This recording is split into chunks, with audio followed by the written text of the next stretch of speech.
It's good.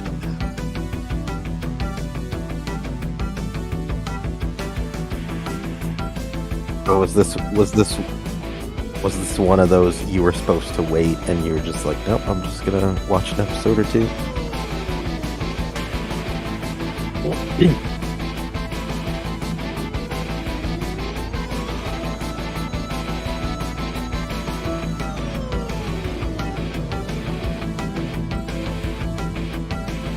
That's where my PS5 is now.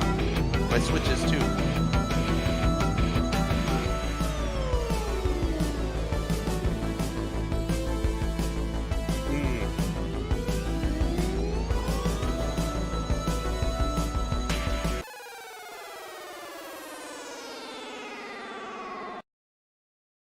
Hello and good evening, everyone. We are live once again. How are you doing, fellas? I am joined by Giovanni, Alex, and Lewis.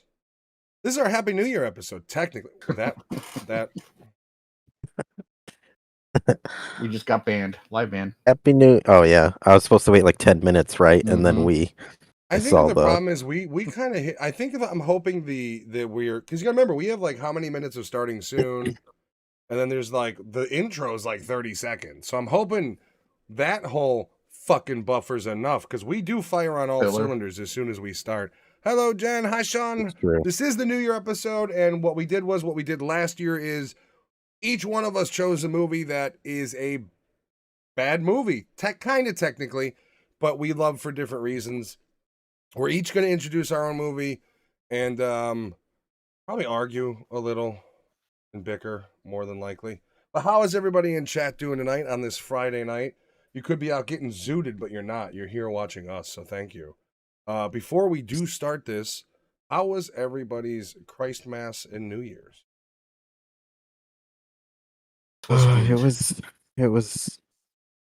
It ended. That's good. There was a bit of a chaotic holiday season this year for myself as well, to the point of like when it was done, I was like, all right, cool, I can go die or fall asleep in my bed. Either way, I'm good. I can rest. Do you do the 2 stops for Christmas? Christmas with the missus, family, Christmas with. Technically, tomorrow is the end of the holiday season completely because my aunt was in Florida and she wants to get. So it is a kind of a funny story. She used to. I broke everything. Can you still hear me? Yeah. I can hear you. Broken. So she used to invite like the whole fucking family over and make a big dinner. And a couple years back, she was like, I don't want to do that anymore, basically. And she's like, but I do want to get together with you guys. So tomorrow we're going to go get like early dinner with her at her house. She's cooking.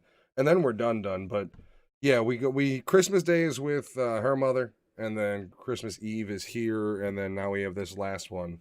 And then we're done. New Year's was uneventful. We just kind of hung out, to be honest. We hung out and we drank apple pie shots. Christmas and New Year's was nice.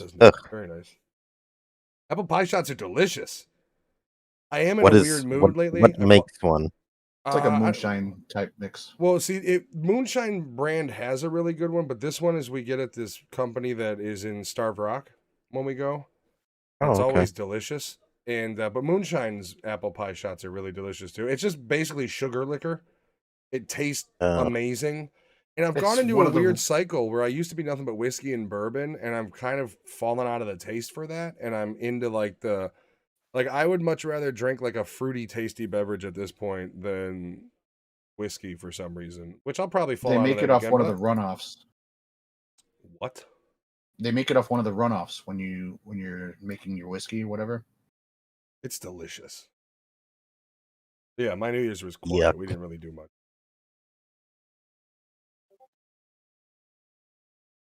Giovanni. Anybody else have a holiday season, or just Lewis and I, or? I had to leave my home, so that sucked. I got a new PC. My wife was not happy about that. So I had a great Christmas. She dropped it too, but I did actually see it, and it's a pretty nice setup. You said it's by what's the company? By Starforge. Yeah, Starforge. Starforge. Yeah. Isn't that what's his name's brand? Asmongold's. Yeah. Asmongold, yeah. Sean, I tell you right now, if a drink has an umbrella in it, it may not be strong, but it probably tastes pretty goddamn good. I think we can all agree on that. Except Matt asked, he's like, "Can you put 2 extra tiny umbrellas in my drink, Keep bringing please?" the pina coladas, bitch. Like that's an hour later. I haven't had my fill. You said bottomless. Just drunk and I'm on a sugar fucking rage. Chugging other people's pina coladas. He's lost his goddamn Well- mind. Yeah, we shouldn't have given him sugar. I knew that was a bad idea. I will say the weirdest thing about the holiday season, even going into New Year, is not like, I know no one likes it, but not having snow. Yeah. We were literally Christmas was driving to her- weird.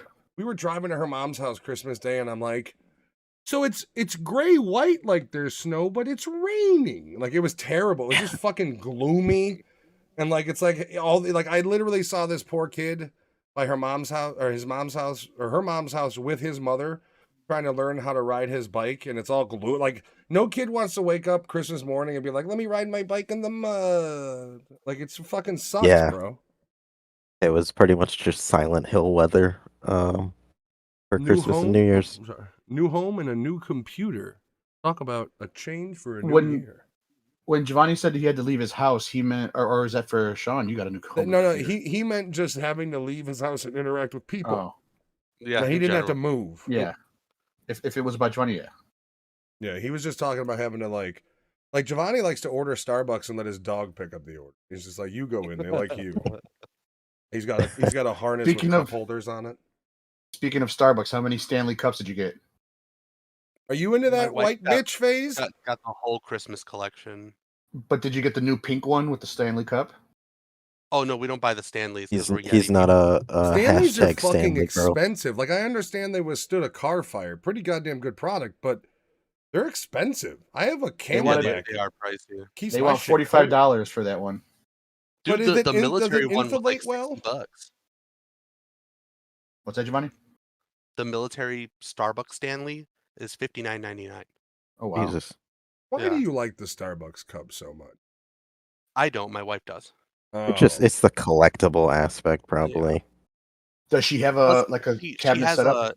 she has arthritis in her hands, and we only buy the spiky ones because it She allows her got to lobster Grip. hands.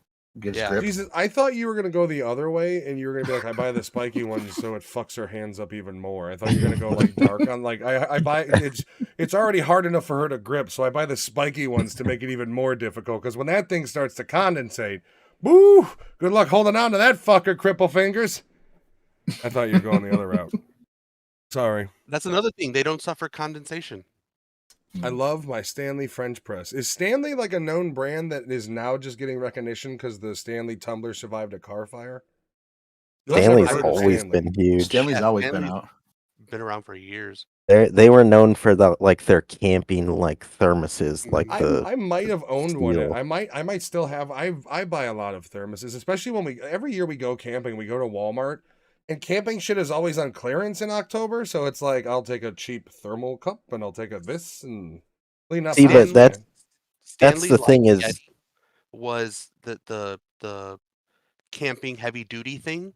Well, that's the and battle soccer right moms now, right? discovered Stanley.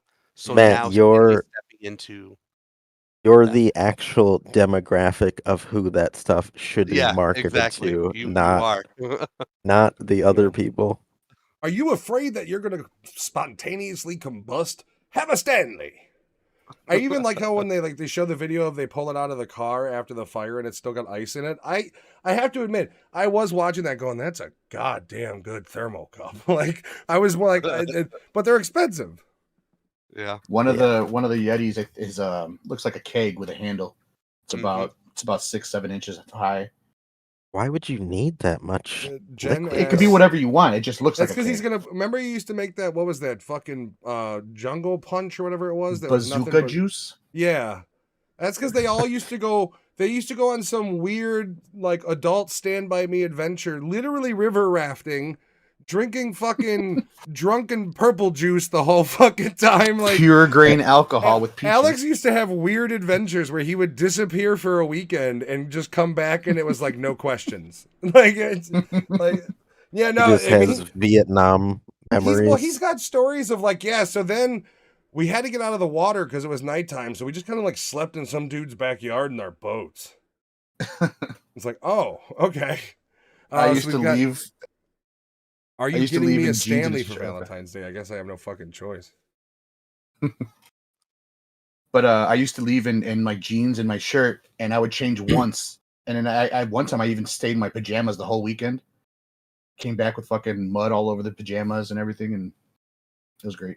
Yet I remember somebody yelling at me because I was muddy from being in the pit at Ozfest. Oh, I didn't drive my car that time, so I didn't care. I remember like getting out of the pit and I didn't even like Tim or somebody. I think one of you guys or Tim had my glasses because you guys were like, "Yeah, I'm not going in that fucking pit." Bro. Yeah. And so then I come out of it and I'm like half blind and I'm like looking for fucking people. I'm covered in fucking mud because it rained the night before.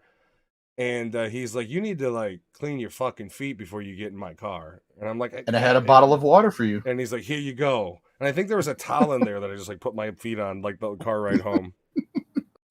Sean likes this hippie Alex. You're hippie Alex today? I'm hippie or happy? Either way. So He was calling me the Alex earlier. It was Giovanni, weird. how was your Crab did you tell walk us? away. I'm sorry, how was your New Year's? I did. Yeah.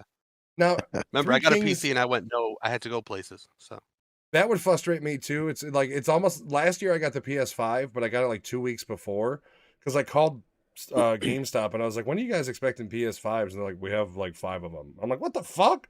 So I went and Go traded get in it my now. PS4. I went and traded in the PS4 and picked it up. But Jen literally fucking wrapped it and put it under the tree. And I'm sitting in my living room just like that sucks. just Yeah, like looking doesn't- over at it like God of War. doesn't I even had the your- God of War edition with the digital edition. I could fucking play it immediately.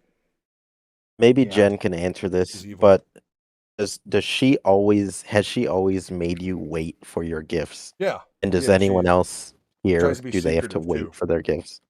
So She tries to hide I can't. I don't like surprises. I'm not good at surprises. So I have to show my wife, here's your gift, and then she's like, okay, but you got to wrap it for Christmas so I can open it on Christmas. I'm like, here it fucking is. Like she's like, no, Well, you still got to wrap did it. get I'm like, to God damn it. It did get to a point this year where I try to go along with Jen's enjoyment of the holiday, where it's like you don't know exactly what I'm getting you.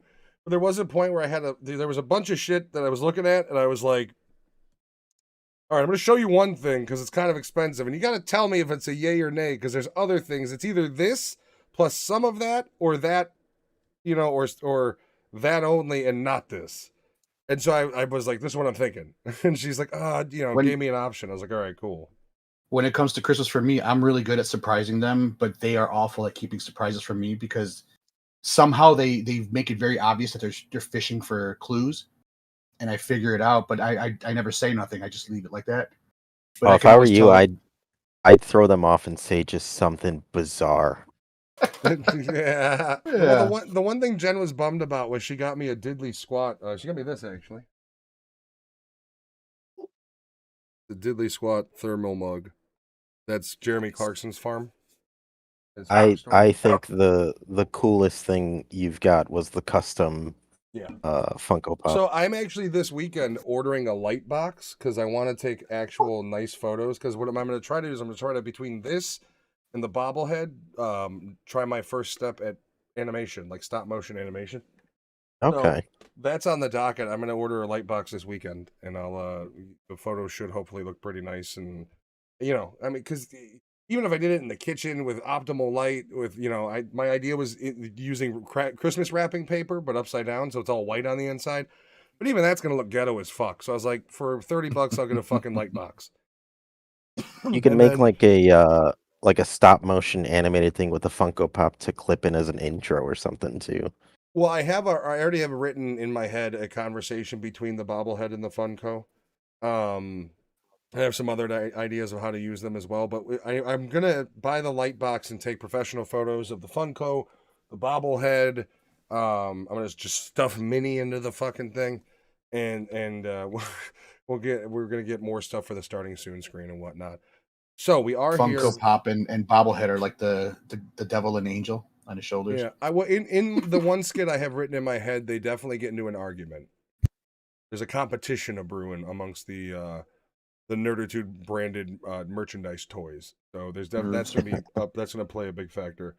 4 movies, guys. These aren't gonna be long reviews. These are movies that we love, but they probably suck dick in everybody else's eyes, justifiably. Alex, let's start with you. What is your choice for this year? So I picked a Prayer of the Roller Boys. It came out in '90, and it stars the ever popular Corey Haim, and Patricia Arquette is another person that's in it. Basically, what it is you're reaching because you can't name a single. Mark Pellegrino is the only other fucking person in that movie you can name. Let's be honest.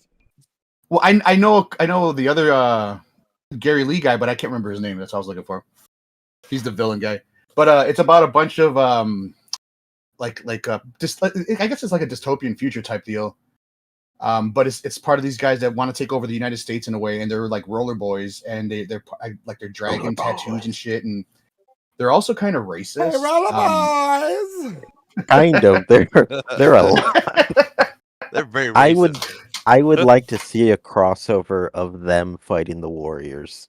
That would be fun. They would be destroyed. Yeah, it would go like this. They'd rollerblade up and they'd be like, "What's up, Warriors?" And then the Warriors would just begin to hack them to death with machetes and things like that. Like it would baseball bats and chains and shit. But first off, let's be honest. The Roller Boys are nothing but California pussies. They're not going to be able to take on the New Yorker, Coney Island New Yorkers known as the Warriors. Let's start there. The main villain guy, he is like a spoiled brat, and that's probably how he ended up that way. He was probably made fun of so much, and he just got into that little mode where he's like a little racist guy. I had a thought about this one. The episode of The Office where Jim bumps into an old friend of his that his mom told him not to hang out with, and he told his friend, like, your mom says not to hang out with you because you're too stupid. Wouldn't that be the funny if that was the relationship between Corey Haim and the main villain, where he's just like, oh yeah, I thought I did the Roller Boy, this is my group and I've got tons of money, but you're a great salesman, right? You're a great pizza delivery boy, aren't you? Like, it's the same fucking storyline. And I see you still skate too. That's a plus. Yeah, I will say, and I'm going to say this, I'm going to let you continue. This movie does prove something, and that proof is that Corey Haim was the wrong Corey to die. Definitely Corey Feldman should have been the one to kick the bucket. Haim actually had talent, whereas I don't think Feldman does. I think his music is trash. I don't think he's a great actor in any way. But Haim, you could at least see there was legit acting talent to the point of where, like, if he would have stayed clean and sober, he may have had a fucking switch. It just takes one movie where you go from Corey Haim to, oh, fuck, Corey Haim? You know what I mean? So, like, had he kept himself in shape and not beat his body with drugs and shit, he may have had a much better career because he did have talent. He did have a couple of action movies, too, and a couple comedy movies that people, like, loved. One of them was License to Drive, where he's, he wasn't licensed to drive. Yeah. And another one was Blown Away, where he was the girl that was from Baywatch Daniels? Was his no. But it's the same title, Blown Away. American History Rollerblades. Yeah, no, the Roller Boys is a white power organization, and the movie says it a couple times throughout the movie. But then at the end, it's like we're gonna really cement this, and they're beating the shit out of a guy, and it's a black guy, and it's like you could have friends, just not friends like this, and it's like. What is going on? And, like, why are we? And like, he was really. He was like the father figure to Corey's character, but they're also creating this drug that's going to sterilize everybody. And dude, that's like the reveal of the movie. That the big plan is like, by the way, everybody who's getting hooked on this stuff sterilized. Like, and it's like, wait a second, that's your evil. It's all junkies and fucking homeless people, anyways. I don't want them breeding. You're not doing me any disservice. I'm not hooked on the shit. The part that got me about that whole plan was the main villain is like, we're making these drugs, and the main character's like, hey, so if the Roller Boys can't do it, why do we make it? He's like, control, money, we need both. He's like, but this is only a stepping stone. But then later on in the movie, he's like, by the way, I'm making more of these. I was like, wait, what? Like, yeah. In the beginning of the movie, he is like, just for now we're making it, but then we'll move on. And you're kind of like, all right, kind of an ends justifies the means. I understand that. And then later on, he's literally got a gun to the kid's head. He's like, give me the drugs. Like he's just that's all he fucking cares about. I was willing to be on board with because when you watch an older movie, you kind of have to put on the in the past glasses, or else you're Of the just gonna pick times, it yeah. apart. So like I started the movie and I was like, okay, they're rollerblading neo Nazis, whatever. And then it got to one of the chase scenes where they're driving through like this freight area, and there's cop cars in the back, Oh, the and initiation. the Yeah. two dudes are chasing each other on rollerblades, and I'm just like, if I'm a cop, how do I just mow them down? Like, Yeah, there's yeah. no. Like, why are we standing here firing? You take that fucking, Cavalier and you get it up to 60 real quick. And then one of them's a Done. 4-wheeler too. Because The other one's a 4-wheeler. how fast can you rollerblade? They're not going insanely fast. Also, the competition of them like bumping into each other. I hate to do another Office reference, but reminds me of Michael Scarn when he's competing in the trials for the Olympics. It's like they're literally like, "Hey man, get off of me, man! Hey man!" It's like, what the fuck is going on here? Like, you guys are going 2 miles an hour. I love the song that plays during that scene. With I will Goldeneye. say- that, like, I all am the gonna give cops have Alex automatic credit. Oh, sorry. weapons. Yes, everyone does. The roller boys have M16s. The black gangs have some sort of shotgun type thing. Like everybody, it's just all out warfare. I will give Alex credit for this though. They are goose stepping in rollerblades. There is a scene where they run upstairs in rollerblades. Why? What advantage does that give you? I will give you credit though. Having watched this movie, I can equate it in my head for like my enjoyment of American Ninja. Oh, And okay, yeah. because American Ninja is kind of the same level of like stupid cheese, you know what I mean? Yeah. So like I do understand your appeal to this. I didn't hate this movie. For me, it was like American Ninja meets Toy Soldiers.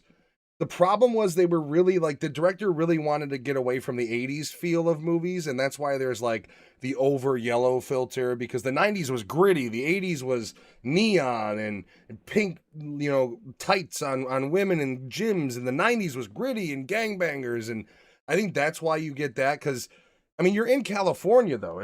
That's the look you're trying to Yeah. get. Just film what fucking California looks like. But I think It's funny that because the then 80s the neon synth wavy would have worked for this movie though. I think so too. I think had they gone, if they gave it more of Inflated. a Terminator feel and less of like Yeah. a Blood In Blood Out feel, I think it would have felt better too. It would have made more sense. then And what it it would have been was, less cheesy in that context. Hmm. and wasn't it early 2000s? Every movie had a blue filter. Oh, well, there's a blue filter in this one too. You got to remember when he goes to Oh, yeah. deliver the pizzas and it's supposed to be morning, morning is just a heavy blue filter. So like you could also see the director. I feel like there was either a lot of shit was cut off this movie, like before they released it, and you'll just never see that version, or the director had grander ideas and they were like, we don't have the budget for this, this, and this, because it seems like all of the character framework is like disregarded. It's like, hey, like you get the little bit of romance between them, but then as soon as they fuck, it turns into like, you guys are cops.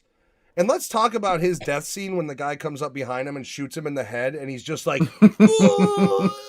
as he falls over. Dude, the level of cheese in some of this movie, I will say that I didn't hate it. I thought I was gonna hate it, and there are things like that are reminiscent of a lot of the 80s movies I enjoy, but they're just like, I gotta give Corey Haim credit. He wasn't nearly as bad as I thought he was gonna be. And so like for me, I walked away from it less angry than I thought I was gonna. I think his acting held the movie together for me. Yeah, he was Like one of the only solid. way Him he and Mark, cared ab- him in the one scene they give Mark Pellegrino to talk. I really like him as an actor, and when I realized it was him, I was like, oh, holy shit!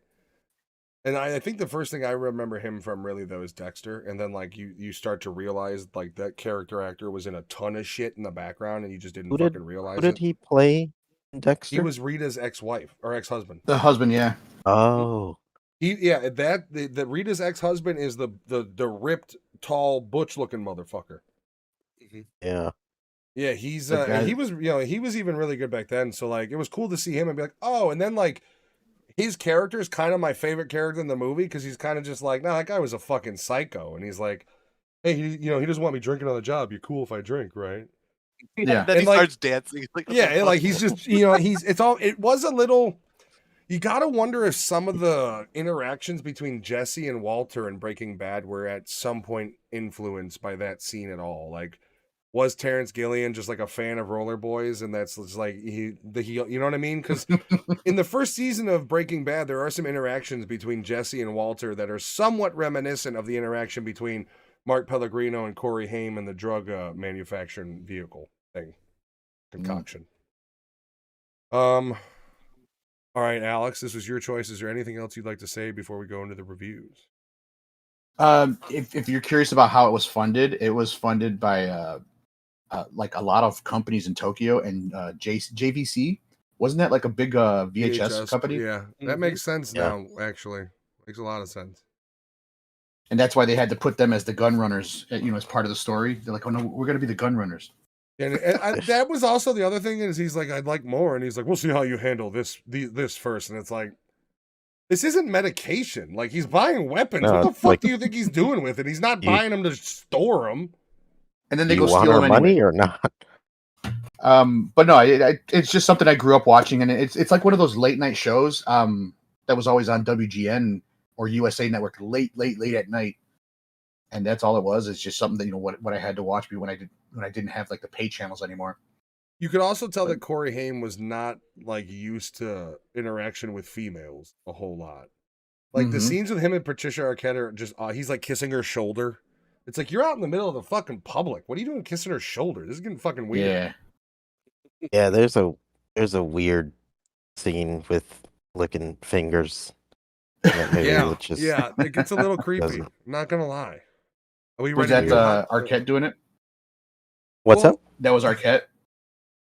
Yeah, and the scene kind of just lingers for a second, and you're just like, can we cut? Like, what are we doing? Yeah, and then Next there's scene? like when they're in the party and like two roller boys are just carrying like a topless mermaid. And you're like, what the fuck is going on in this movie? Like, could I do drugs? Like, what the fuck is happening? All right, let's give our hot dogs. Here we go. Oh, there's a new scale.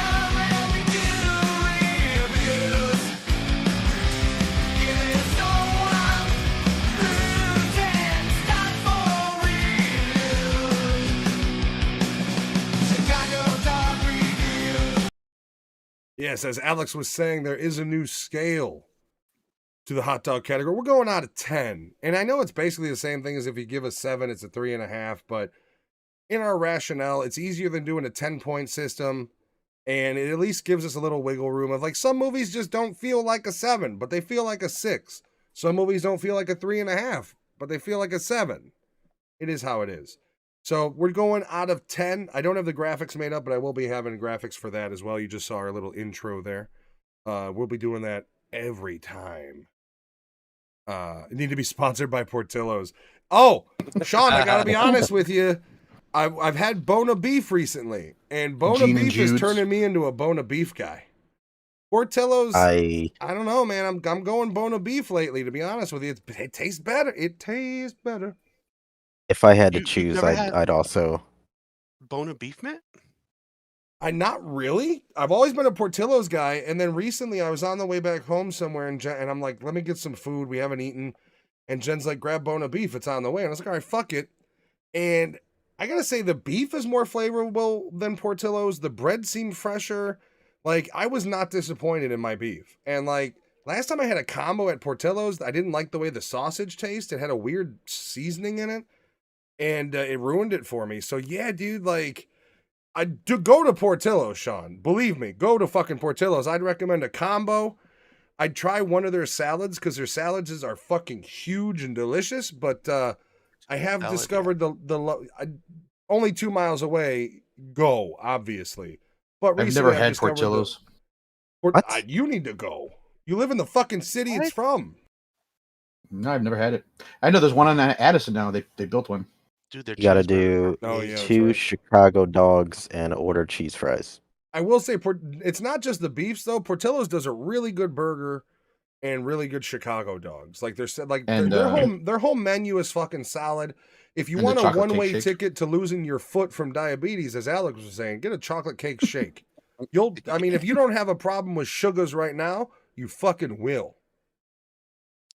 All right, gentlemen. Final score. Alex, you go first. What do you give this? Back when I was young, Alex, it probably would have been like full 10, but it's like a 7.5 for me. I still like it. I watched it twice this year, or between last year and this year, like at the end of the year. But I am gonna give it a 5. It's not which I thought I was gonna be giving it a 2. But I'm giving it a 5. Once again, these are out of 10. I'm not giving it a 5 out of fucking 5. But yeah, no, I'm gonna go 5 out of 10. I equated, like I said, to my love of American Ninja. It's the same sort of cheesiness, really. That's why when I started watching it, I was like, okay, I understand why he likes this movie. Even if I don't love it as much as he do, I at least get the appeal.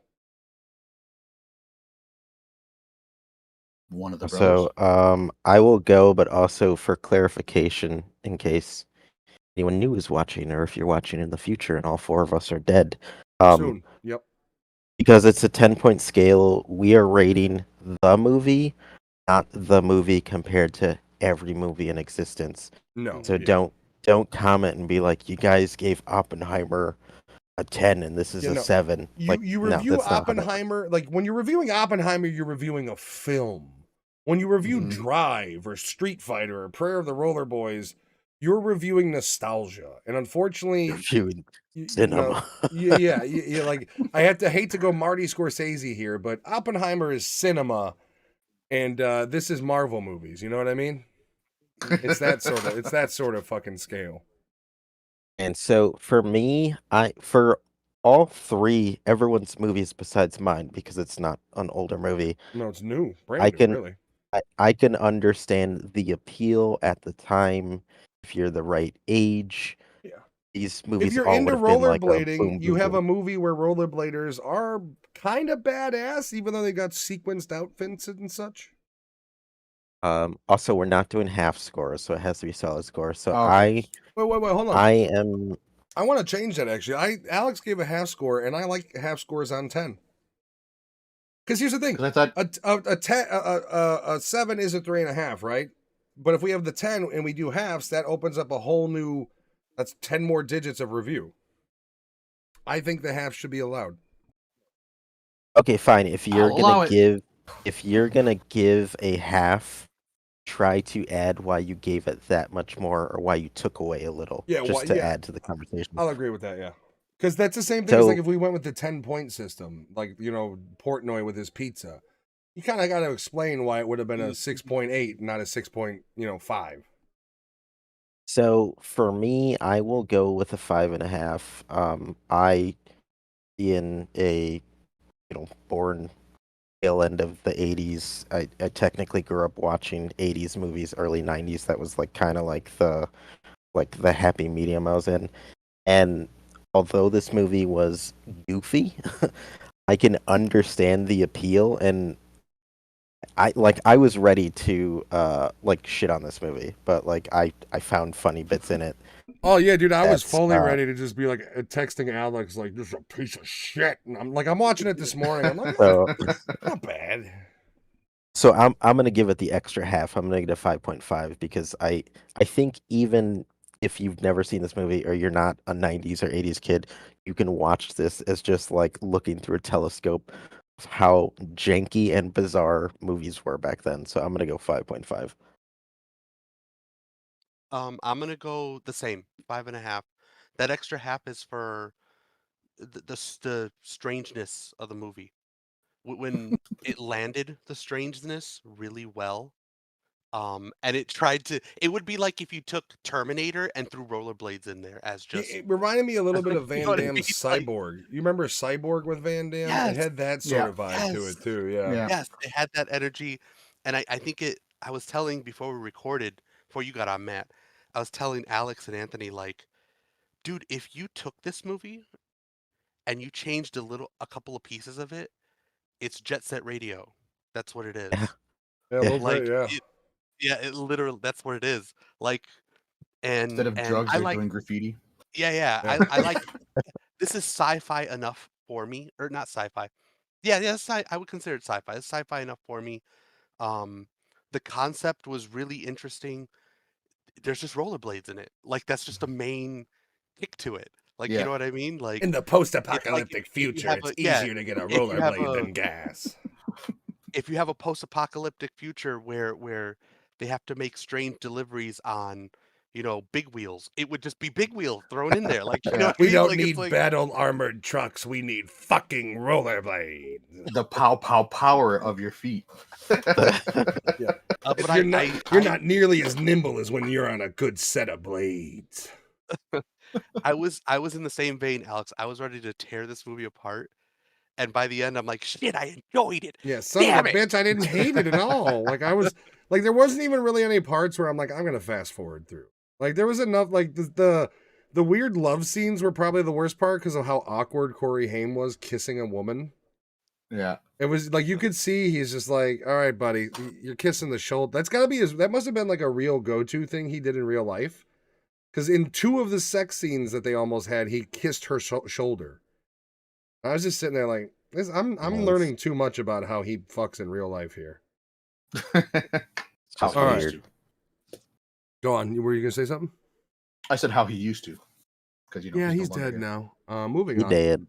Second Alright. movie. Let's do Street Fighter. Giovanni. Street Fighter. All right, I love this movie. So I'll start there. Okay, so Street Fighter came out in 94, was released December 23rd, 94. The only Oh, people just you in need to know time who for are in, Jesus' birthday. yep, is Jean-Claude Van Damme, Raul Julia, Kylie Minogue as Cammy, which I was surprised Dude, about. and Kylie Minogue in this movie and in Biodome. Yup. Yup. Mhm.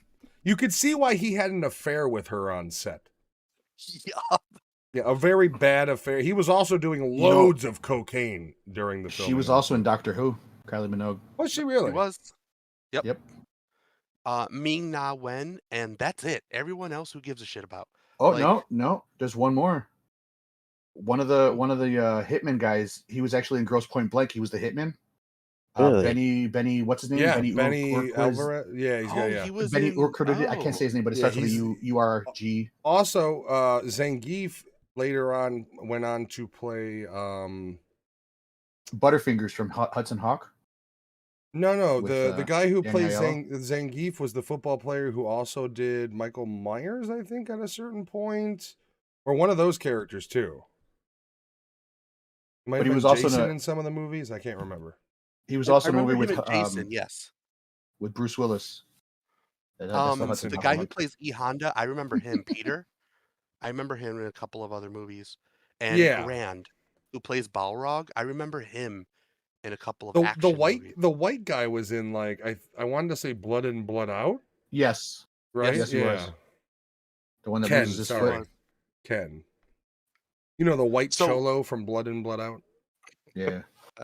So real quick, Street Fighter, the story was that M. Bison was dying from his psycho power, and he needed a fighter to win at the championship, to be the strongest individual, so he can swap bodies with them and continue on living.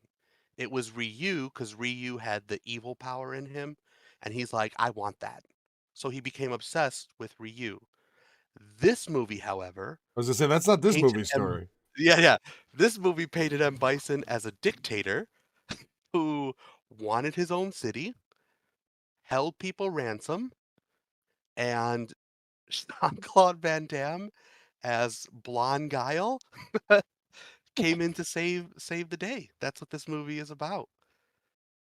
Yeah. That's about it, to be honest with you. That's it. Yeah, like Oh, you can't forget Chun Li though. But the she- fight she- scenes aren't even good. they're not good. They're And some of the terrible. characters like what's his name? Dalsum. He's supposed to be, a pacifist who practices his energy and peace. He's a scientist in this movie who basically gets beaten down into Dalsum. Like it makes no fucking sense. And have you seen the Hadoukens in this movie? Yeah. They can't. No. They're They're horrible. they are I not think good. I think the shining Horrible. example right now is the Mortal Kombat reboot and how to do a fighting Yes. game movie. Like the way they introduced, like I recently watched that again, and I gotta be honest with you, I liked it more later after I thought it was gonna be like, oh, okay, seen it here, but like the scene where he first goes after the main character in Chicago and Sub-Zero's just like it starts snowing and shit. I mean, that movie's the way to fucking do it. It feels fairly organic how different characters meet each other. And if you haven't played Mortal Kombat 1, you really don't need a Mortal Kombat movie because the cinematic story in that thing is really fucking solid. They always are. Ever since Injustice, the storylines in those video games have been pretty amazing. Injustice 2 is still one of my favorites. But And you know mind you, Mortal Kombat introduced a new person, a brand spanking new character. Yep. Yeah, out of Into nothing. the It was just like story, it was yeah. almost like it was almost like kind of creatively, if you want to look at it this way, it was almost like the audience had a creator character, which was the main character, who through leveling up learned his powers. Yep. I guess you could look at it that way. Here's the thing is I used to love this movie, and then I watched it last year, and I was like, whoa, that was rough. And that opinion has not changed. This movie's pretty downright awful. Everything from the acting to the fight scenes to the sets to the only one who actually acts okay is Raul Julia, and he's wasted in this fucking movie. Literally, his last movie is fucking Street Fighter. Because he was dying from cancer, right? Yep. Yeah, and the only the reason he movie- made the movie was for his kids. The movie And at the the time only- nailed the costumes, though. Yeah. Well, the Bison only, looks pretty the solid, only you know. accurate character who, in terms of like the way they were portrayed and the way they looked, was Vega.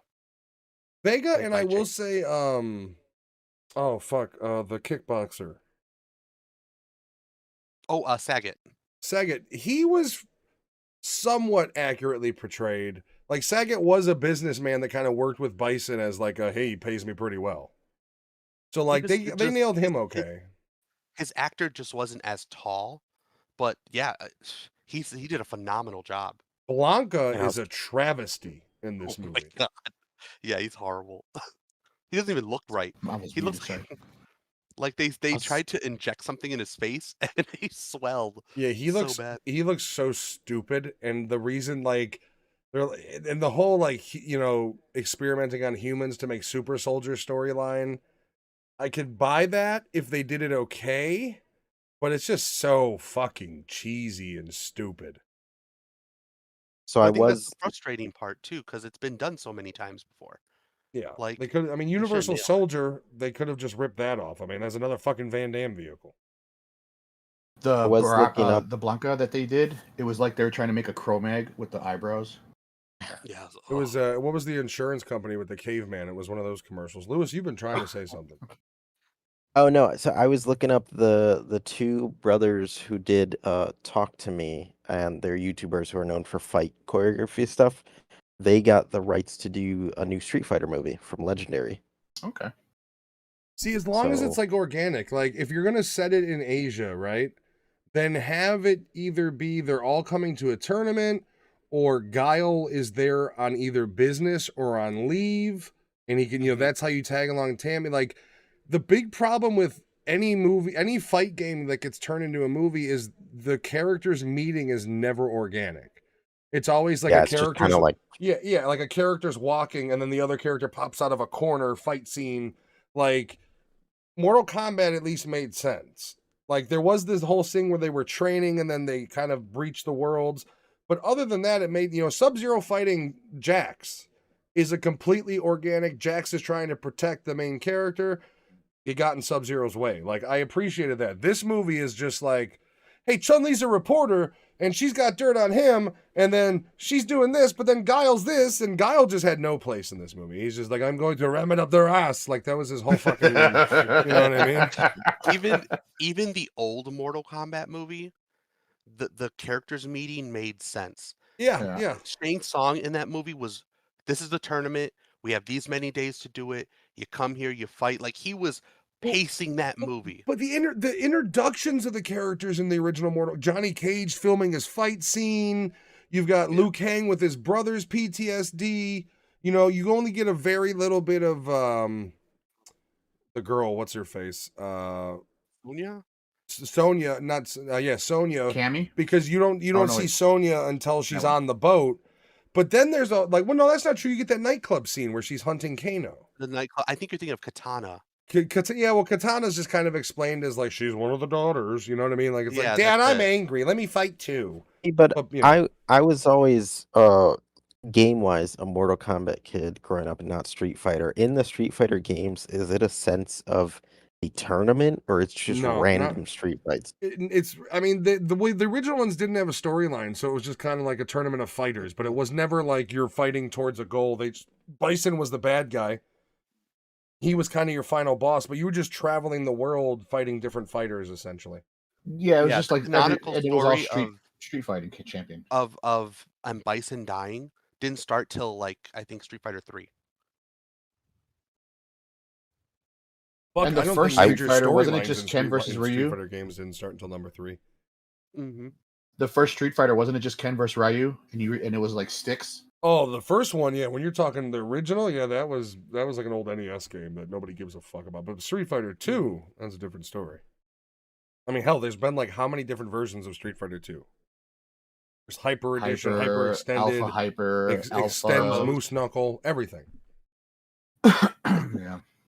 All right. I would love for the remake of Street Fighter by Legendary to be a sleeper hit like Mortal Kombat, and in good. a dream scenario for there to be a crossover between Now, the do two. you want them to include the police car that they destroy for the challenge? Gotta have the Yes. police car. Yes, there needs to be a scene where but here's the thing. There's a pretty simple way to do Street Fighter, and it's cheesy, whatever, but you model it after Bloodsport, right? If you don't want to put the time into character development, then every character is coming to the Kumite, essentially, and then you introduce them there. Like, you could show short intros of, like, them traveling and who they are, and at least you have some groundwork, but the fight scenes need to be, I mean, you can't do a Mortal Kombat without great fight scenes. You can't do a fucking Street Fighter movie. You can't do if it's a fighting game, you can't do that movie without good fight scenes. And this movie, lacks really any fight scenes. The ones that are in it are hot garbage. I think you get the one with Ryu and Ken and Vega Sagat and Vega. Like, they're just hot shit. So, like, they made a movie that is devoid of story. The acting is garbage. You wasted Raul Jules' last fucking role before the guy died. And then you labeled it Street Fighter. Like, this movie could have been named anything else. And nobody would have known. Like, even they could have kept all of the character names the same. And the people who saw it in theaters would have been like, those are all Street Fighter names. And that's where it would have died.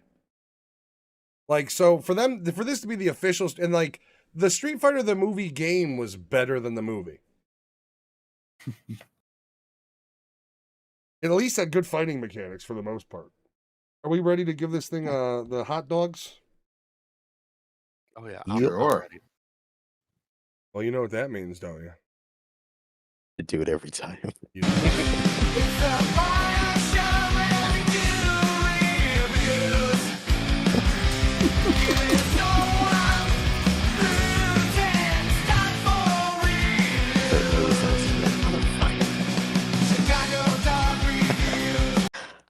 That's right. We're doing it every fucking movie, and we've got 4 of them tonight. Giovanni, you go first. It's your movie. Okay, I love this movie. This could be an easy 10, but I want to grade it fairly. They brought a lot of people together for that time period, and I think they had to do it because I don't think they had a fucking clue on how to write this movie.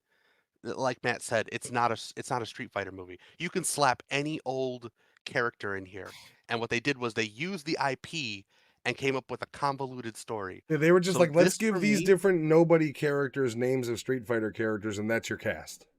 Yeah, that's exactly what they did. But putting Van Damme as the lead, they essentially did what they did with the Super Mario Brothers movie. Yeah. But it worked. There was for no, the Super Mario Brothers movie. I will say there was no Mexican Italian plumbers though. So that's cool. Nope. This is Oh, Chris They're Pratt brothers. is an Italian. John Leguizamo was like, oh, there needs to be more Latinx people in Super Mario Brothers. Why? They're Italian fucking plumbers. Why does there need to be Latinx people in the fucking movie? That makes no sense. You culturally appropriated. Fuck out of here.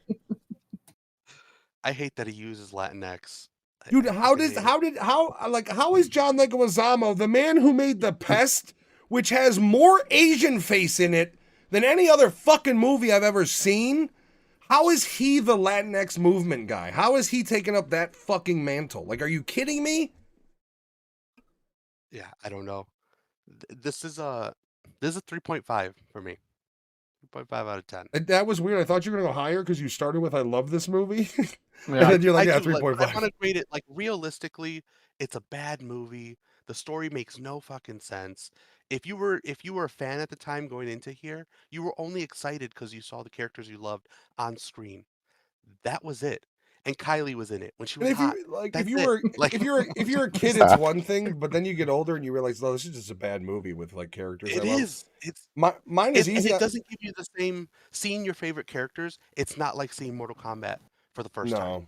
No, That No. movie blew my mind when I yeah, saw it.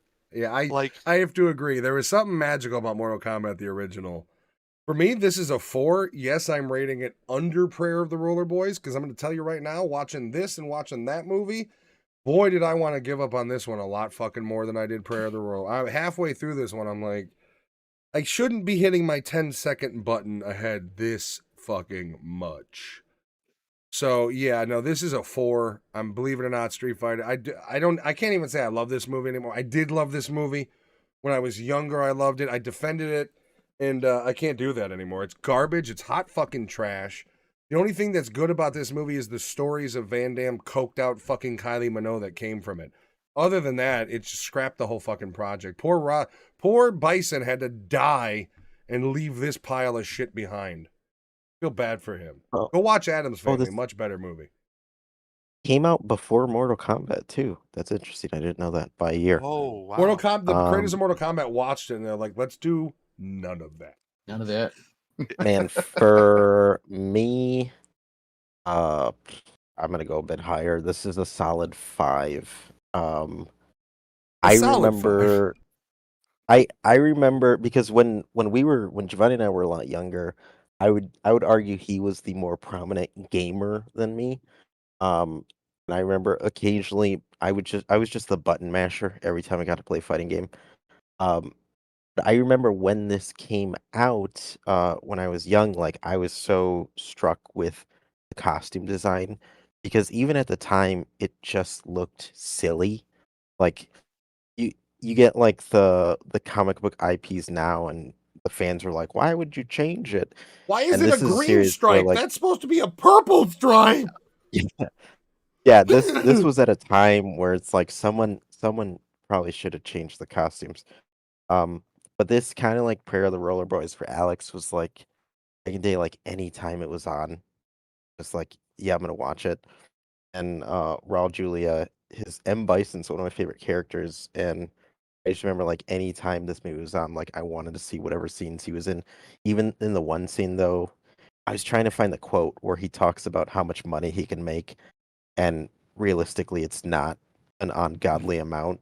It's He's parallel to basically the scene in Dr. Austin Evil. Powers. Yeah, yeah. Yeah, He's just like, I want enough to be comfortable, but I'm not a greedy man. Like, like I just need enough. it's I know you could buy it digital and shit like that, but it is such a uniquely dumb movie that if I have the opportunity to watch it over anything else, I'll just be like, yeah, I'm gonna throw it on. I do actually have the Probably Blu-ray of doesn't it. deserve that score, but God, I want a 4K transfer. It'd probably look terrible. Yeah, it all depends. Like if they go back to the negatives, it'll I mean, depending on how beat up the negative is, it'll look fine because the negatives can go up to 4K and still maintain aspect ratio and everything.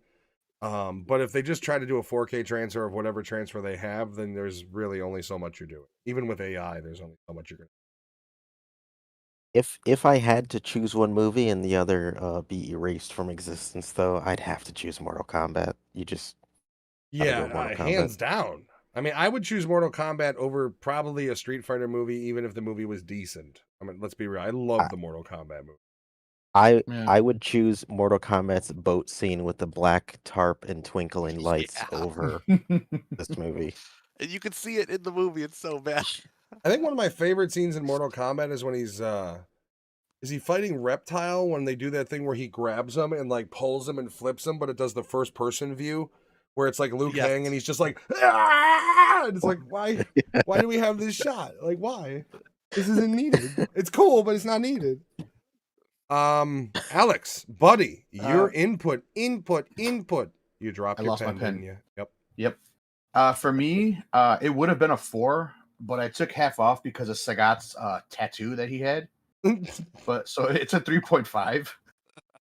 That tattoo looked like fucking a little kid just drew on it with fucking paints. Hey man, makeup designers aren't cheap. We ain't got the budget. Van Damme's blowing the budget and up his nose. What are we doing Yeah. here? It wasn't. That's where It the per wasn't diem in the went. budget. We had a whole nother fight scene planned, but he snorted it. This fuck. We filmed in Asia. Bad idea. That tattoo was sponsored by Sharpie. When the movie came out, I wasn't always a big fan of it, but I did want to see it. I was excited, and I did watch it, and I kind of liked it because you're like, oh, that's a Street Fighter movie, but the story was kind of all fucked up. And Jean-Claude Van Damme is supposed to be like the American Guile, and he wasn't American, and He didn't even try to do an American He accent. was No. even blonde, man. I feel like at the time Alex was watching it, thinking like, you know what this movie can use? Rollerblades. I mean, am I wrong in saying that like Dolph Lundgren would have been a better Guile at that point? Dolph Lundgren was Oh, jacked he in would've- yes, 94, he Yeah. would. bro. Like, Yeah, can't he actually change accents too? he can. yeah, Not he's only a that, smart too. motherfucker, dude. He's a biochemist. I think he's got either Yeah. a PhD or a master's in it at this point. You could have made him blonde, and he would have looked perfect. Lundgren is blonde. Yeah, that's his native fucking hair color. Like he's Swedish, isn't he? It's Ivan Drago. Yeah. It's either Swedish or Icelandic, but I think he's Swedish. All right. Next movie. Did you give yours? Yeah, I was a 4. Oh, okay, sorry. We're gonna go Drive on the next one. We'll save Barbie since it's the newest. Drive is my choice. Now, Drive is not that handsome fucker Ryan Gosling movie you think of when you hear Drive. No. This is Kareem Hardison and Mark Dacascos, martial arts legend, in a movie that's basically a ripoff of so many different things. In this movie, you could tell they watched Lethal Weapon and they're like, we want to do that. The problem is this movie's clearly written by Chinese people. This movie it wasn't written. It's not an American writer who did this movie. I'll put it that way. There's things in the dialogue that give you that notation. Not only that, but the dialogue itself is very Asian kung fu movie. And the problem with that is Asian kung fu movie is goofy and it doesn't translate well to this. However, I love this movie. It is essentially a buddy comedy mixed with a martial arts movie, mixed with a sci-fi movie somehow, but it's in there. This is my choice, Drive from 1997, starring Mark Dacascos, Kareem Hardison, and Brittany Murphy before she died. Obviously. Rest in peace. So, guys, let me know, what did you think? I liked it. I'm looking I at remember Alex, it. and he's like, I turned it on. I just, oof. I will be honest. I enjoyed Prayer of the Roller Boys slightly better than this movie. In my head, I was like, okay, it's starting. There's cowboy, karate, kung fu, rock. But as soon as Mark Dacascos does his like Superman jump onto a crate, in my head I was like, okay, here we go. Like this. Well, he this is he the has type of- superhuman ability because of the implant in his heart, Lewis. He has Come an on. implant. I know, but at the time the technology wasn't good enough to It's really that you emphasize that. just suspend belief. You can't. You It's can't not use American reality. made. It is definitely not. Yeah, it's Taiwanese. They're ahead of us. Yeah. I do love that at the time Mark Dacascos' acting was like very much like I can roll with this. Like he didn't feel entirely out of place in a goofy movie. I will say one of the things that I will defend about this movie, even if I will admit that the storyline is stupid, the dialogue in a lot of cases is shitty. The fight scenes in this movie, for the bulk majority, are on point. Like the choreography in them they're pretty good. they're pretty decently made. They're pretty decently filmed. Yeah, some of them are full of cheese, like when he's fighting the dudes with the boots on his hand and they start to melt. But I think that's part of why I love it, because it really does. It's almost like they were like, no, we need to make a Jackie Chan movie for American audiences. You need to get me a black American and somebody that can do martial arts competently enough to star in this fucking movie, because we can't afford fucking Jackie Chan. And I think that's why, because Jackie Chan movies are goofy as fuck. Like, if you haven't watched a Jackie Chan movie in a while, go watch Operation Condor, Super Cop, Rumble in the Bronx. They're all goofy as fuck. And for me, like, I am a huge fan. That is one of my, not dark secrets, but one of my, like, niches of movies I love. Like, yeah, we know I love horror. Yeah, we know I love action. But the martial arts category, I have ingested so much garbage martial arts movies that I by the way, I got the 4K, and holy fuck did they do a good job. Not only did So they add wait, in scenes, but it is a clean fucking transfer. so then you probably watched I wonder if the 4K is the alternate cut. It is. It's the Oh, extended we cut. It's watched like different 25. It's movies like then. 20. Yeah, there is added stuff. Like at the end of the movie, was there a scene for you guys where the old man, after the super powered one dies, like opens a door and it shows all of these other ones? Okay. I didn't remember He that being says in the Yeah. I original. can always send more. You I didn't see wonder that, if it has Giovanni? longer. No, I did not watch the supercut version. I wonder if it has longer fight scenes then. Somewhat. And there also is a couple scenes that I remember not remembering that it's in the 4K that are cool, but they cut them out for some reason. There's a little bit more like buddy comedy shit they throw in there. But Where did you guys watch them at? Amazon for me. Yeah, I watched the Amazon one too, and I saw that scene. I didn't see that scene. I wonder if this Interesting. was this a direct to VHS movie at the time? I don't think it was, but if it went to theaters, it was a small. It's like you gotta remember, this is back in the day where Chinese funded movies didn't mean dick. Like this isn't now where they own half of all movies that come out. This was, if you were a Chinese movie, we don't give a fuck about you. Here's a small release, and then we'll see you on DVD. It's 97. That's This is right. This is before the Matrix broke, so it's kind of the Wild West It's of movies out there. interesting to me There's that no like box office info. if it was a direct cut, I wonder if it was a direct to DVD or VHS. I wonder why they didn't just release the longer cut. They would have known that this movie wouldn't have made any money. That's just an interesting. I did. There is a little thing that comes with the 4K. They actually did go back to the negative. And there's a couple shots, like at the beginning where they're on the boat. Like the boat scene in the beginning is extended in the unrated one. But that's a little fuzzy and a little grainy. But like inside the bar, that could have been a new movie. Like they did a really good job on the video transfer.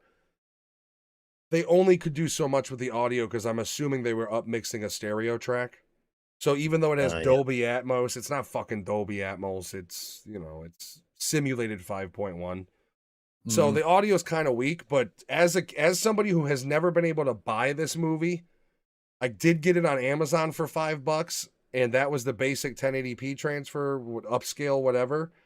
For them to release a 4K transfer of this movie made me so fucking happy. And then when we watched it tonight, I expected a really shitty transfer, and it was amazing. Like if you're a fan of this movie, it's worth the $20 to get the physical 4K, because if you like the movie, you're watching a movie that I've only ever seen in garbage vision, crystal fucking clear.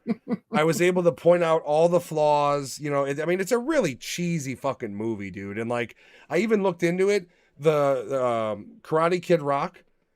The reason why his character is so fucking terrible is because that's a British dude who was like a martial artist, and they just made him play a fucking cowboy, basically a cowboy mercenary. There are scenes that when he's fighting with him, he kind of responds back with proper skill. Yeah, he was a legit martial artist actor that they were like, okay, yeah, no, we're gonna put you in a movie, but you're playing a stereotypical redneck cowboy because we're Chinese and that's America to us. You know where you also know him from, Matt? What?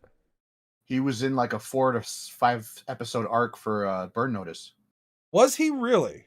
Yes. Burn Notice is a show I would love to watch with Jen. I know she would enjoy it because it's just a kind of a dumb, catchy show. It's a procedural, but not really. But the problem is there's a lot of fucking episodes of that show.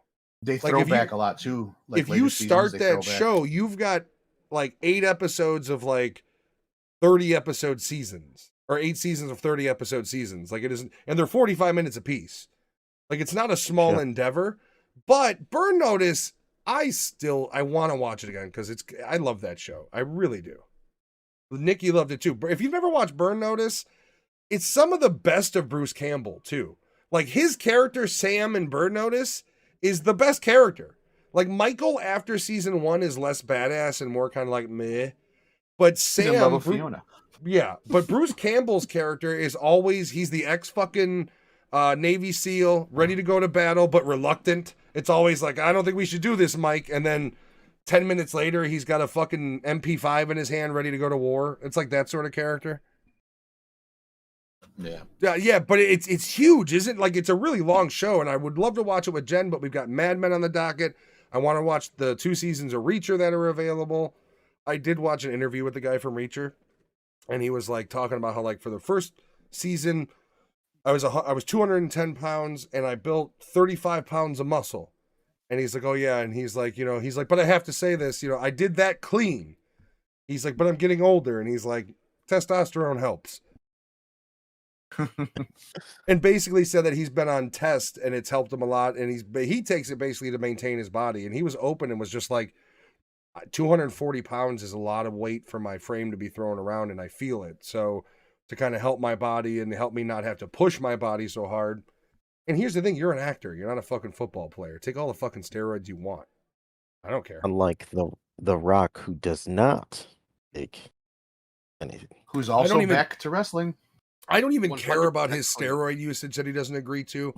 The Rock is the fakest motherfucker on earth. I watched the Rogan interview, and all I thought was, this is nothing but a display shelf.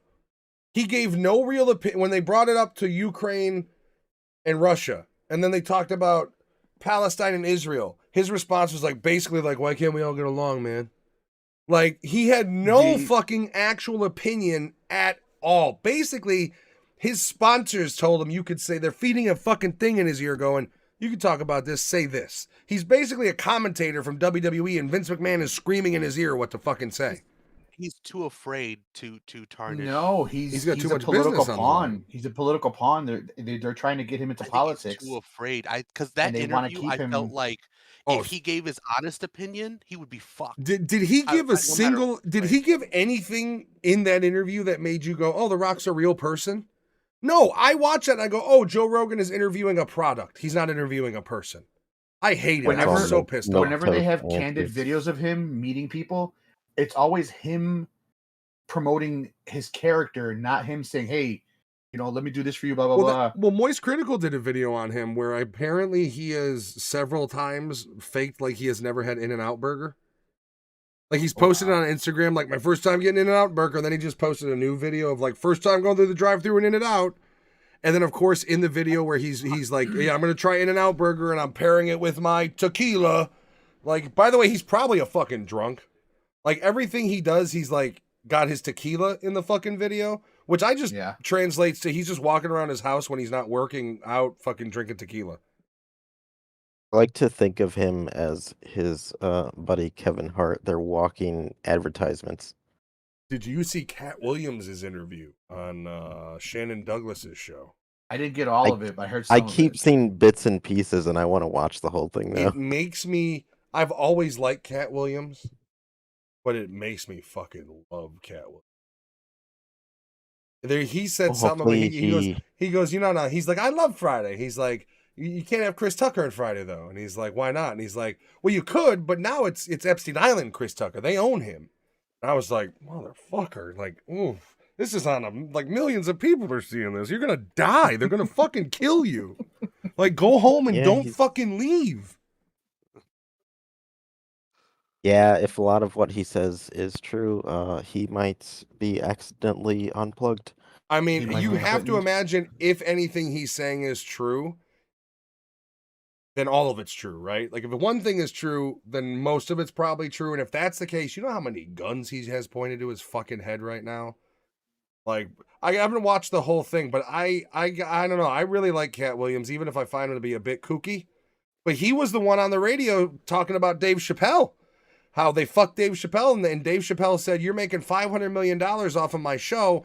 If my audience finds out you're telling me you're only going to pay me 10% of that, they're not going to respect me." That's why he left. And then according to Cat Williams, they told Dave Chappelle, before you get off your plane in Africa, your entire audience is going to think you're fucking crazy.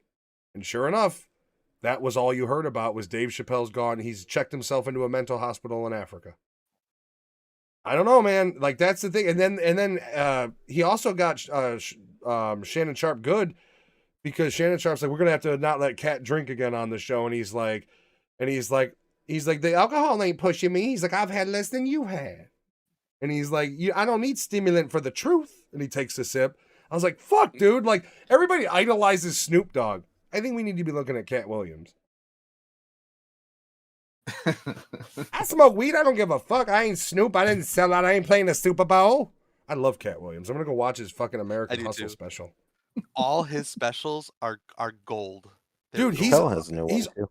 Yeah, I haven't watched that, but apparently the T in the LGBT is having problems with him again. I feel like the T in that organization is having problems all the time with everyone, though. They may be a problem themselves. Which is crazy because some of his best friends are T. I mean, here's the thing: how are we still fighting this battle of like it's comedy, right? Like if I tell a joke on the show, I do a lot of dark humor. That doesn't mean I'm happy my mom is dead. It's a fucking joke. Like, you know what I mean? Like, people need to get out of their fucking feelings. Like, if you're going to see Dave Chappelle, he's going to make a tranny joke. Get over it. He's probably going to make a joke on white people. Mm-hmm. Get over it. Like, I'm stop offended. it. Oh, you're a woman and you're offended? Then don't go see him live. It's your fault you spent money or you clicked on the Netflix click to watch him. Believe me, he doesn't need your viewership. It's not like nobody knew who Dave Chappelle was before they went there. Right? Like, you know, like, oh, if I go to a comedian and I go see him live and it's a comedian who only does crowd work, and then I get pissed when he picks on me because I sat in the front row. It's like, how fucking stupid are you? They go for the rage. They go to be able to rage. Well, yeah, they got to have a problem, right? It's how dare anybody, and that's the other thing is it's like, you don't have to hate people to make fun of them. And I'm getting tired of special interest groups having this whole like, how dare you make fun of me? You made fun of me because I'm trans. You made fun of me because I'm black. You made fun of me because I'm gay. You made fun of me because I'm white. Who gives a fuck? Shut up. Like, so what? Grow some fucking skin. I grew up in an all-Hispanic grammar school as the fat white trash kid. I don't get offended. You understand? Grow the fuck up. It's comedy. Don't go see comedy if you can't handle comedy you don't agree with. If you don't want to see a porn movie, don't go on a porn website. If you don't want to watch a kung fu movie, don't watch a fucking kung fu movie. You don't have to absorb the entertainment. Grow up and make a decision. Oh, you don't like drinking Dr. Pepper? Do you force yourself to drink Dr. Pepper? No? Then same applies to Lewis's hot Dr. Pepper.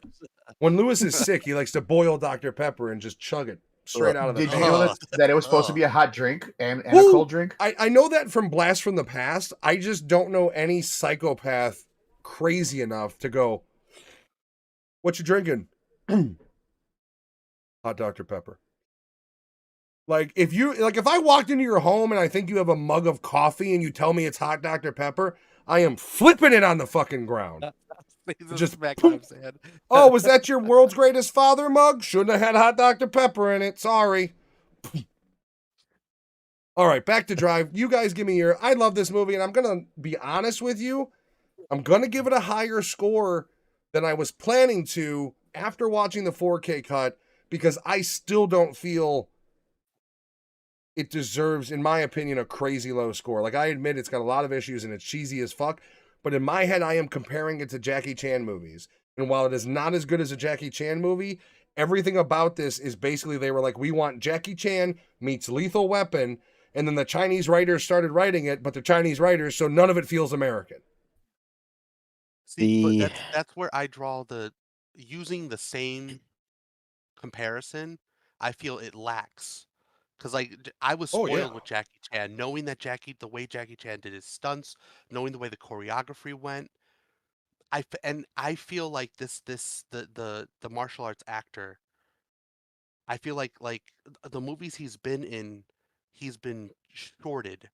Like, Yeah, 'cause Mark Dukakis he should have doesn't do been way all his own bigger. stunts here. Yeah, like, he Because doesn't do all his own look at stunts. Brotherhood of the Wolf. Like you have this movie, but then you have the masterpiece that is Brotherhood of the Wolf, where he is. Name me a scene he's in, and it isn't the best scene of the fucking movie. Yeah. Like the I fight think scene in in the gypsy camp where he's taking on 5 of them. Like that's the thing is Mark Dukakis should have been way bigger than he shouldn't be hosting Iron Chef because that's what he was doing That's for a while. weird. Yeah. I think in a parallel multiverse, had he been casted as Neo in the Matrix, Yeah, he would have done a really good job, and he would I have blew up. or any character Oh in the my god, Matrix. yeah. You know what I mean? Like if he would have gotten into that wave, that would have been his one movie where you know, and I still maintain had Brandon Lee still been alive, you would not have Keanu Reeves as John Wick, you would have Brandon Lee. I mean, it's Actually, not any one of those could have been Neo, to be honest with you. Exactly. it's But not think about Brandon Lee as Yeah. Neo. He would have that I guarantee you he would have fit better than Keanu Reeves in the fight choreography. I mean, don't get me wrong, Keanu Reeves doesn't he trained really hard and everything, but like Yeah. that probably would have been if he would have been alive, that would have been their first or who knows, when they were writing the movie in 97 or whatever it was before Brandon Lee died, maybe that was the idea initially. You don't know. Oh yeah. Would be I nice. think Not I think 97, you can 94, but you know, if they had like a I from what I've read, the Wachowskis had been planning the Matrix for years. So there's a possibility that when they thought of Neo, they thought Brandon Lee, and then The Crow came along in '94 and he died. They were like, okay, well we'll cast it when we get there. You know what I mean? think had this been made in the early 2000s and strip away all the goofy parts and better writing, it actually would have I made think a good, like, serious I think you I think a keep different tone actor. movie. I think you keep the fight scenes, but you make it an American production. If you would have I brought think- in like Richard Donner to direct this movie, who did Lethal Weapon, would have been an entirely different flavor. I like Kadeem Hardison, but I don't like him in this because it's shittier acting that he's done. He's not It's great him in it, in a yeah. perfect world from the Cosby spinoff. This is him acting the same character, and I didn't like that. What Yeah. else is he in? Wasn't he in Cool Runnings? I don't know Cool Runnings, but he was in I'm Gonna Get You Sucker. He was in Yeah, Great I thought movie. he was in Cool I Runnings. thought he was Cool Runnings. I could be wrong, but I thought he was the No, thought he's he in was White in Man it. Can't Jump. Maybe Oh, I'm White Man wrong. Can't he's Jump. going to we're going to Sizzler. He's that guy. Yeah. But yeah, again, he was playing the same role in like the Cosby shows that I didn't like that too much. Here's the I thing wanted is to be a little more serious. we chose these movies for a reason, and I do not expect you guys to like this movie. But I gotta be straight up. I don't even think it's a nostalgia review. I legitimately still like this movie. I mean, don't get me wrong, I see through the flaws, and it's not gonna get higher than a 6, but I don't know. I watched it today watching the 4K made me so happy. Because it has been one of my favorite movies for a long time, and to see it fucking beautifully crystal clear. I haven't watched True Lies on 4K yet, but I'm hoping I have that same feeling because we haven't had a transfer of True Lies ever that was worth anything, and now there's a 4K, which is in the Voodoo, gentlemen. Enjoy. Oh, is it? Oh yeah, it was on sale for $10, and I scooped it up. As big as Cameron is, and as, like, meticulous as he is about film quality, I don't understand why, or maybe that wasn't in his control. I don't understand why all of his films haven't been 4K releases at this point. Well, it was because he's been stuck in fucking Avatar land for 20 fucking years. That's why. Like, that was he's the holdup. It's the truth. Like, it should have had a Blu-ray release, but he started doing Avatar. What is 533, Sean? Did someone I think that's your score. He's because you said no higher than a 6, so you said Yeah, 5.23. I probably am gonna give it a 6, but yeah, I don't know, man. Watching it again, like we were running out of time, so like I fast forward through some of the stupid shit, and unfortunately, Jen got the Nerditude abbreviated version of the movie in some cases, where I'm just like, Nikki. this is his ex-wife. They still love each other. They don't get along. They kind of want to reconnect. It's a bad look that he's coming to cut off handcuffs. And like we went to that fucking next scene, you know. But then we caught up to where like we had enough time. So like the last 45 minutes were straight. But she, you know, just stupid shit where they're driving down the road dancing. I was like, even if I'm watching it by myself, I'm fucking 10-second ahead in that scene. I'm not gonna lie. All right, are we ready? So, what? Yeah, you go for it. Are we ready? Everybody know what time it is?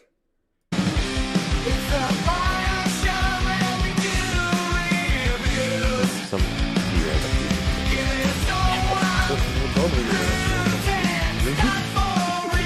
It's supposed to be like Am I still alive? I told you. One more to go. All right. Easy peasy, lemon squeezy, 6.33. I lied. I know 6. I like this movie.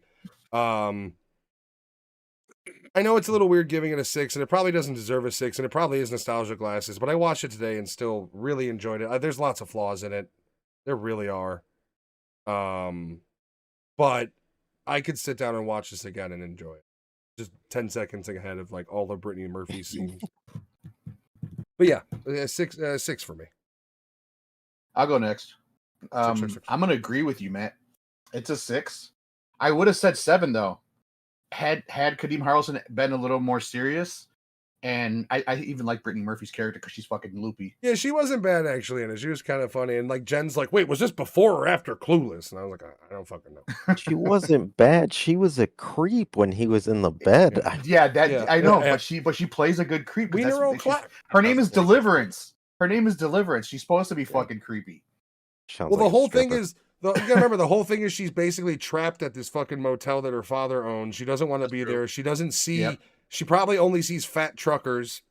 You know what I mean? Or drug deals. So like she's bored. Uh-huh. She's lonely, and These. she sees Dark She Chocolate sees. walk in with Bruce Lee Jr. over here, and it's like exciting for her until she starts murdering people, which she does. But yeah, for me, fight scenes were all good.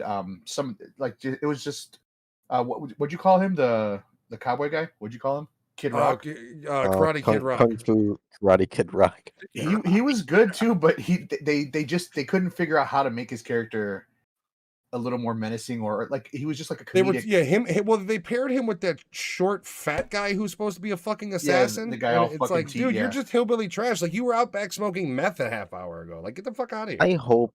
I hope that guy at the time when this movie was being filmed didn't go in thinking like this is gonna be my American big break. Dude, I feel bad for everybody in this movie because like they should have looked at the writing staff and realized like if you need a translator to talk to the writers, Yeah.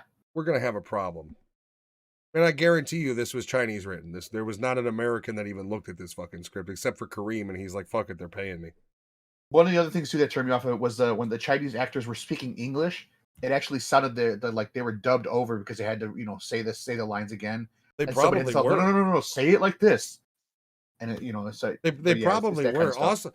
Also, I have to go back and look at the Amazon cut and see if that is the unrated cut as well, and it's just a shitty transfer or not. Because I own it on Amazon, so I'll take a look. I'll look and see how how long was yours? Do you remember? Because the full cut on the 4K was 1:57. This was 1 hour and 40 that I watched. Okay. Yeah, I think 1 hour 40. So yeah, then definitely But- mine has some more footage to it, but it's still, I mean, But it doesn't fix the movie, believe me. I had the scene you were talking about when he opens up the door and then there's all Yeah, the other ones. I didn't did have remember that scene. as a kid for some reason, so I wasn't sure. I know there's the one scene where like Karate Kid Rock is like slow-mo gets up and he's like firing at the guy it's kind of a cool looking scene, but they still cut it. I think it was just one of those of like we don't need that much dramatic effect type thing. But the storyline wise, the ship scene in the beginning is more detailed. There's more to it. Like those scenes where you show people like they show the guys arriving to the boat really don't happen. They all just kind of when they swarm him and they're like running down the pathways of the boat.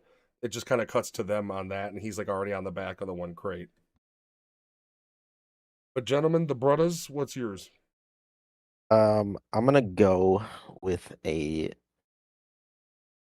4.5. I feel like this movie could be a 5. But even though I didn't watch it back then, watching it now, I do.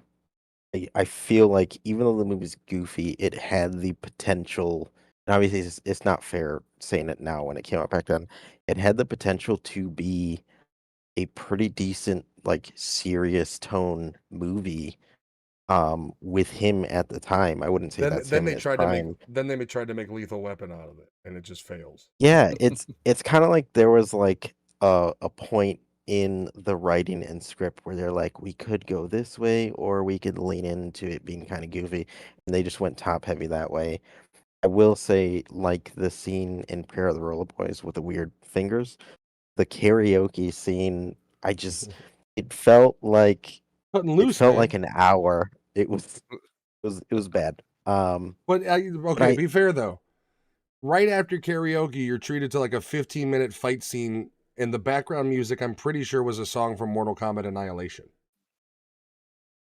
that is true, Like, but it it feels sounded like very like close to it. Very similar, yeah. it feels like the pain my 4-year-old has when he wants to eat the 2 cookies out of his Lunchable, but he knows he has to get through the crackers, which is his least favorite part.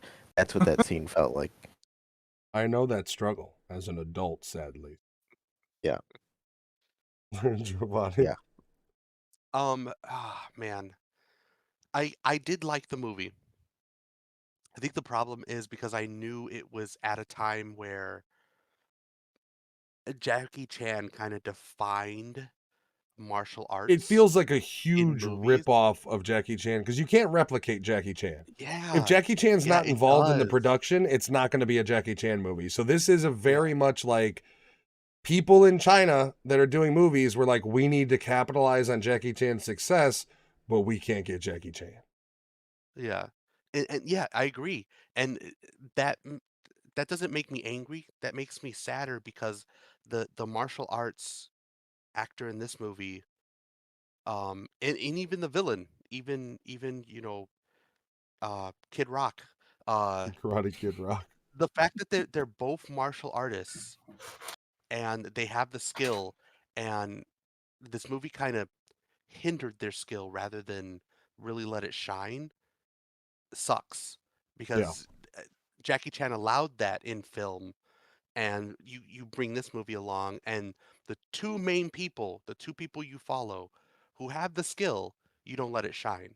Like, you know what I mean? One thing they do well enough, I think, to give it the Jackie Chan feel is how they focus on like the dudes getting beat to shit. You With know, like props. with props, and then there's the one where Mm. like Karate Kid gets flipped over, both of them, and he lands on the pipe, and they show it like the damage they showed of like the Those supporting stuntmen took a fighter. fuck. Yeah, the Those stuntmen stuntmen took some footage damage. I think is a big like if they didn't have that footage of the stuntman getting beat to shit, I don't think you'd Oh have yeah. it feeling like a Jackie Chan movie in any way, shape, or form. I'm glad that's the way they went with the fight scenes. And I will say some of the fight scenes are a little cheesy, but overall the choreography is pretty solid. The Yeah, Like it I is. cheesiest, like the fight It scenes is. a lot. the And I cheesiest love the thing. boot scene. I know you said it was cheesy, but I love Dude, that whole fight that scene. scene's awesome because he puts them on, and then it is kind of funny how they're like melting.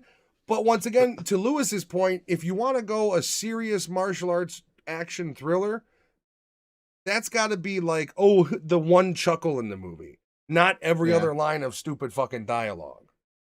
Mhm. The cheesiest thing that I saw in the movie was the mule kick he did, and the guy does he mule kicks him, but the guy front flips instead of back flipping. He Well, there front was flips and goes backwards. did you not see the weird side flip out of the motel room window Oh my where he just Oh, like god, yeah. yes. wee and he fucking does a barrel roll outside the fucking window? Like I'm watching it and even I'm like, oh god damn it! Like I'm watching it like, how am I gonna defend this one? Like he fucking he literally made like a Yoshi sound in my head. But He's I'm gonna fucking give it a 5. I'm gonna give it a 5. Oh, I did enjoy the movie. I really did. I would watch this again, absolutely. I love the actors. I would totally go through this road again. But knowing that the villain was a martial artist and that some of his martial arts shown, I imagine it was like the guy who practiced with the sword from Indiana Jones. And Indiana Jones' character's like, no, we're gonna shoot him. He's Bang, like, yeah. well, I've been practicing for weeks. well, the fact that the guy's like British too, they're like, he's like, all right, what's the climax? I know that you got me set up with a fight scene. I'm going toe to toe with Kareem. what, do I get to display my martial arts? And it's like, we're going to give you a whip. And even he's like, wait, oh, you want me to whip a black man in American movies? Is this right? Like, you had to imagine he's reading the script and he's like, I pull out a fucking bullwhip and I proceed to whip the black man in the movie. Like, has nobody read this fucking thing? His jacket has to have been like a Harry Potter jacket, like Hermione shit. Because he right. ends up pulling out a fucking bomb vest later. Why does the one guy, like the main supercharged martial arts villain, why is he dressed like he's from North Korea? Like, he rips off the jacket and it's like almost the exact same thing. That's what I'm saying. He pulls it off and it looks like he's wearing the same clothes. All right. Next and final movie, the newest of the movies, Lewis's choice, Barbie. Lewis, explain. Yes. So I could have went with an older movie. But I think for me, Barbie was a unique choice because when I think of your guys' three movies and the movies like RoboCop and movies I grew up with, like they're so disconnected from now that you can view them in the time period they are with accepting how weird it is now. And I feel like the problem with the movies we chose is post-apocalyptic future is literally present time for us. You know what I mean? Like, it's when it's all set in. So like it's caught up to the point of like, well, that didn't happen. There's no T-800s running around. For me, like I enjoyed the Barbie movie. It's a dumb movie. And I feel like the 80s and 90s era, it's gonna be like 20 years from now, it's gonna be a staple of its time because it's a movie about plastic toys based off a licensed product by Mattel. Like even now, it's just a weird thing, kind of when you think of these three movies. Well, the storyline of Barbie's weird too, considering they blend Barbie Land with real world, and you start dealing with, and I'll go into my opinion on some of that, but it's the dumbest plot. In no, in any alternate universe, it should not have made as much money as it did. Like it's such an enigma, and because of its success, we're gonna get weirder movies. But yeah, I wanted to do something closer to the present that just bizarrely sticks out like these other three older movies. I do before we go into the review, I do acknowledge that it's not a great movie, and also it's not a movie for me, really. But I think it's dumb and has some charm, and I don't know. I think it's a good movie. I will start, and I'm just going to let all my negativity out. And it really only boils down to kind of one thing. First, all right, so this is going to be somewhat similar to my Candyman review, where I did find myself actually enjoying the movie. A lot of the humor hit pretty well. The set design is pretty crazy and big and wonderful. They did a really good job. Jen was, filling me in on some of the throwbacks that they do in the movie that they actually had Barbie products of, and so on and so forth. So I think if you were a young girl that played with Barbies, I think this movie will hit pretty well for you. And I'm with Lewis on this. Barbie is not a movie made for men, or straight men. And I'm not saying that as a negativity thing. I will say this: the movie is an anti-man movie. The message is convoluted and hypocritical in a horrendous degree. And here's the plot of the story: Barbie and Ken make their way to the real world. And by the way, Ken in the Barbie land is just treated like they don't exist. They're treated like pieces of shit, which the movie tries to use as a comparison to how women are treated in the real life, which just isn't true. If you are a woman in any industry looking for a job, you are top billing. Nobody wants to hire men anymore. If you're a woman, you have every advantage in corporate world and in most other regards. Courts, when we talk about divorces, favor women. So my big problem is the overarching message of the movie is, women are held down and it's all because of the patriarchy. And then even in the movie, the hypocrisy that lands is Barbie Land. Ken comes back from Barbie Land realizing for the first time that in the real world, men kind of rule, but they really exaggerate where they make it seem like our real world is a patriarchy, and it is not. And if you disagree, that's cool. I disagree with you if you think it is. I So think it's very my it's one caveat to that, if I can interrupt, is it's also you have to also think uh region. Um, yeah. I mean, the problem is this being set in what is America. I'm going against American regionally. no, I'm that's not fair. gonna, I'm That's not fair. gonna, if you're talking how women are treated across the world, vastly different story. There are I think That is countries this that are movie just 100% could fair. be set, yeah, in anywhere else. but that's why this movie only would work in America, because we're all so fucking entitled that we're gonna make a big deal out of small shit, and we're gonna make assumptions and assertions, like the whole idea of this movie saying that Mattel's board is all men. Not true. I looked into it because I was curious, because my thought was, is that fucking true? Because if so, that's a bit fucked up. Like, the Mattel CEO is a man, but the board is made up of 5 men and 6 women. So it's You shit like think that that's blatant lying. And then you add that into, once again, the overarching story is Ken has taken over Barbie Land, introduced his idea of the patriarchy. Men are Mhm. still shit on throughout the entire movie. They're nothing more than muscle bound oafs. Then the Barbies regain control. And you would think, oh, maybe there's a lesson. Maybe they go, let's try. They start talking about inclusion. Everybody needs to be included, including the transgender Barbie and this creepy Barbie and the pregnant Barbie. Everybody's included. But then when one of the Kens goes, can we have some power? They go, no, fuck Mhm. you. So the message of the movie is inclusion is okay as long as a specific group of people still rule. So the whole movie and its whole idea and messaging that is underneath in the middle is fucked with, because the entire movie is a hypocrisy. It's a man-hating hypocrisy. And I understand what they're going for. They're going for the same thing that Ghostbusters with all the women went for. That's why Chris Hemsworth played a virtual fucking retard, because they were playing on the tropes of 80s movies where women were nothing but the eye candy in the movie and their tits were out and they were muscle bound and they were morons. With that said, much like Candyman, I really like Candyman Reboot. It is an anti-white movie. I like this movie. I watched it with my wife. I enjoyed the enjoyment she got out of it as a young girl who played with Barbies. I thought, in my head, I thought a lot of the things they did where they, describe how Barbies move, like they're all being played with, like no Barbie ever moves downstairs. They kind of just float. Um, I don't know. I like the G.I. Joe movies, to be honest with you. Those are She's cheesy, always stupid, but I enjoy she's them. always a little bit bigger I than like the G.I. the Joe first too. one. they're But always bigger than their stuff, because it's supposed to tell you that this is the fake world.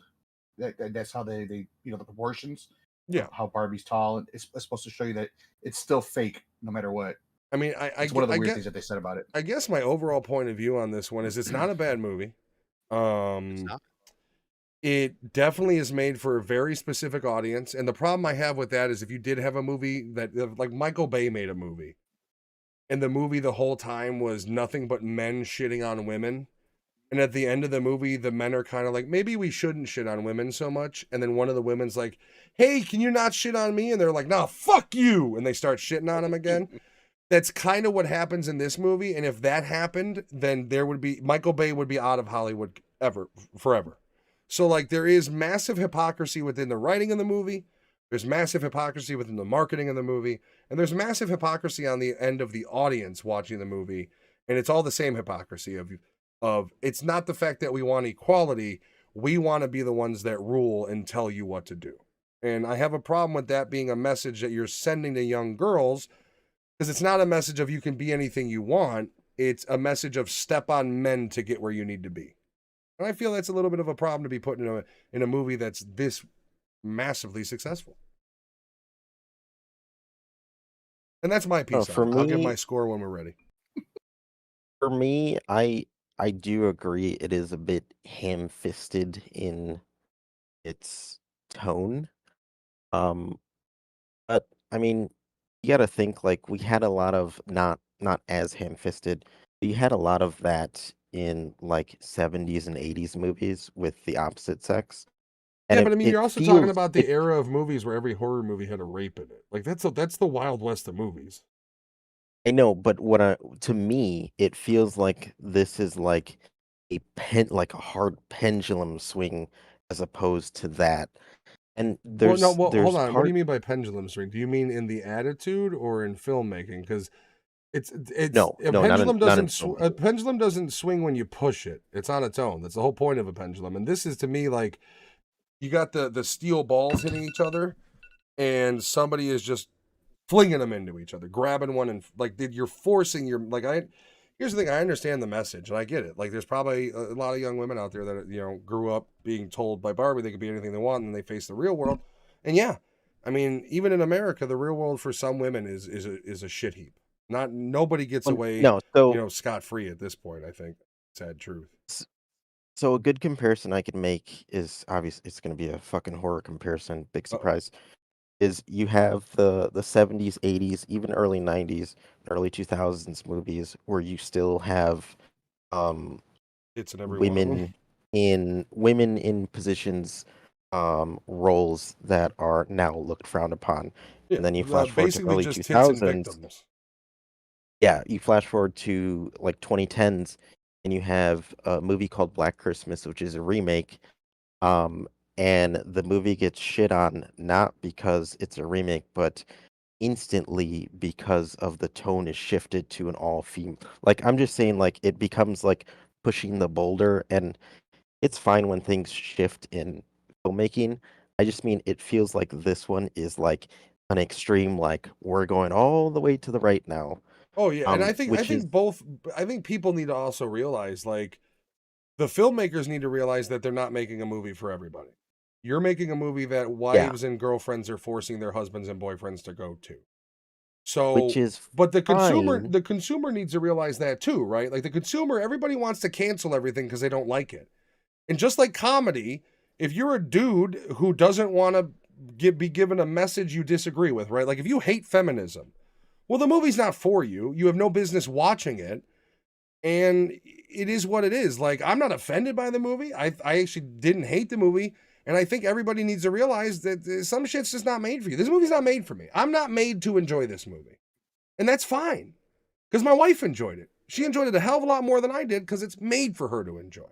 And I could separate that from, like, even if I don't agree with whatever the political message is, it's not made for me. It's made for the audience that is going to either enjoy the nostalgia, they're going to enjoy the quasi-political message, but I'm not that audience. So my review is always going to be skewed because, it's not my, if it was a G.I. Joe movie, and they had some weird bullshit politics like that in there, I'd have more of a problem with it because I'm here to watch G.I. Joe. I'm not here to fucking be fed a political Well, GI message. Joe is politics though. It's the To U.S. It's Army Fantasyland. To family. your It's Fantasyland Yeah. though because you got Cobra and Mhm. to your point though, and then after this, I swear we can talk about the movie. You can make a movie like this though, as a filmmaker though, and the studio, you can't complain about people who are who don't like like it. Yeah. exactly like Yeah. it's fair. Like you can't chastise people for having that Yeah. opinion. Well, it's the same thing of like, oh, you don't like horror movies? Well, so what? They don't like horror movies. Like, Yeah. it's all subjective, but the idea of the movie studios being like, oh, you didn't like this movie? Well, you're clearly a misogynist. It's like, no, but you didn't make the movie for me. Like every Yeah. male in the movie is shit on. You didn't make it for me. Like, Not Michael Cera. Michael Cera's a badass in this movie. dude, The scene where he's best fighting best character in the fucking movie was Michael Cera. Alan, I'm never getting out of here. Is his name Alan? Yeah. Right. Mhm. Yeah. I liked him. There was and only the one weird ever made. Barbie. That woman scared the shit out of me. Weird Barbie. I did find the pregnant Barbie. She's always doing when, the like, splits for no reason. when Will Ferrell comes in and he sees her, he's like, "Oh, Mitch, I thought we discontinued you." As he's like walking into Barbie Land. Like, there's some legit funny humor. The Ken song is really funny. The whole Ken song is beach so battle good. they do is really funny. The fact that Barbie goes to eat and drink and it's just nothing, and she gets in the real world and dumps beverage And it all over spills her. all over. Yeah. The final line in the movie, I think, is a great line. They really end it off well. They make it seem like she's going to a job interview and she's like, "I'm here to see my gynecologist," because she becomes a real person and for the first time wants to see if she actually has a vagina. I guess. I feel like you could do that test on your own though. No, like you could be at home and do that test in a mirror. Just to, Smooth. So the movie has a message, and to our point, it doesn't mean the movie was bad. I hope that that people watching this understand that. And uh, I don't agree with all of the messaging in the movie, but it was a good movie. It was, you know. Well, And the only problem I have with the movie is on the bigger picture in terms of like corporate using their IPs. Mattel scored big with this movie. And instead of taking that, understanding it, and then going, how can we make more good movies? They want to throw up a movie on a different IP every year now. See, I And think it's the like, Open the smart thing. floodgates. I think the smart Let's thing is to create the universe, right? In Barbie, you built the groundwork yes. for a Mattel universe, right? So Barbie, two of their characters escaped. How come you can't build a similar universe where within the Mattel building, because it's already framed like something like Control, the video game, in that building, much like Monsters Inc., you can have other properties escape. And it doesn't mean you need to have the same, like, you don't need Will Ferrell in every one of the movies, but like, you can create a universe out of some of the groundwork that Barbie's made. Use that as kind Yeah. of an example and create your different toy line movie universes and even have them somewhat cohesive. And then you start bringing in cameos, right? Like you have Barbie in a G.I. Joe movie as a goof. You know, like if they were smart, they could do that. Where you don't Yeah, want a yeah. connected universe as far as Marvel, where it's like, if I don't watch Black Widow, I don't understand this. You want a connected universe Mhm. as in the universe, everybody's aware that the other people exist, kind of, or maybe they're not, but they do exist, but they don't intermingle that much. Like you're not gonna have in the middle of Transformers Barbie walking around. You know what I mean? Yeah. Oh, you can But it have makes sense Barbie because versus Thomas kids the Tank Engine. because I'd play kids that. play with their toys together. Like you Yeah. and the way the movie was presented when you were in Barbie Land was like, you know, how you play with Barbies. That's why their houses look the way they did. That's why they float down. That's why Well, that there's was no also kind food. of the genius of the Lego movie. Yeah. Yeah. Yes. Yeah. Yes. And Toy Um, Story-ish. Toy yeah, Story-ish a little yep. bit. Yeah, Toy Mhm. Story at this point though is just there to make 30-something-year-olds feel fucking depressed. I feel like even if Yeah, they make after another, like if they make another Toy Story, I'm gonna want to watch it, but I know I'm just gonna be sitting there going, they get Andy's sadder got a and sadder, family man. of his own. You know what I mean? Like They just Andy's get got sadder and kids, sadder. because that's the conclusion. That's the eventual thing, right? That Yeah. the toys go to Andy's kids eventually, like even though somehow.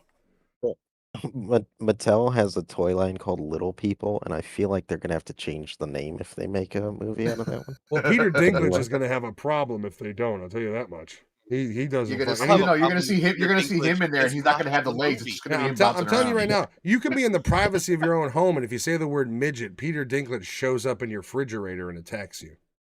Or Stephen You Hawking. better go check your refrigerator. Yeah, I said midget. You're right. Whoops, you Stephen Hawking. Said it again. Now Um, there's gonna be two of them. Wrap up thoughts before we give our final score of the night.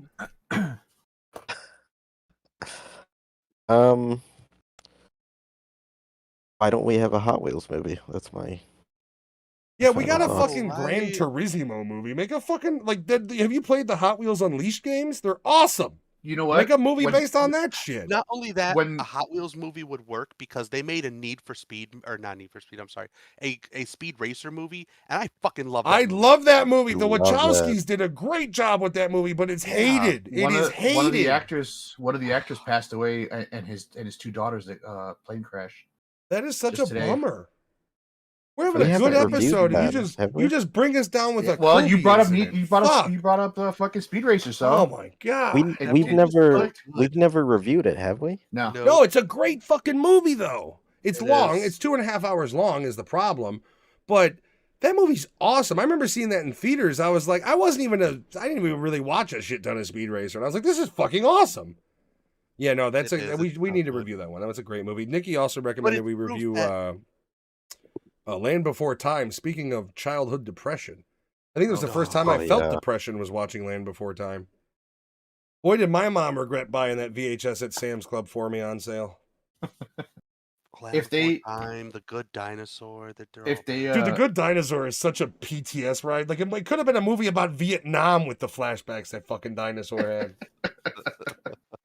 Fuck. if they do a Hot Wheels movie, when they go into the real world, it's got to be somebody smacking their fucking sibling with the track. All right, here we go. Fast and the Furious crossover with Hot Wheels. They transition to the Oh, real world no. right into a street race with Dom and CGI Paul Walker. Oh my God. Boom! Money, baby. We're just printing money now. Are we ready to give it some hot dogs? Yeah. Enjoy it for the final time. You'll never see it again. That's not true. You'll see it weekly. Next week.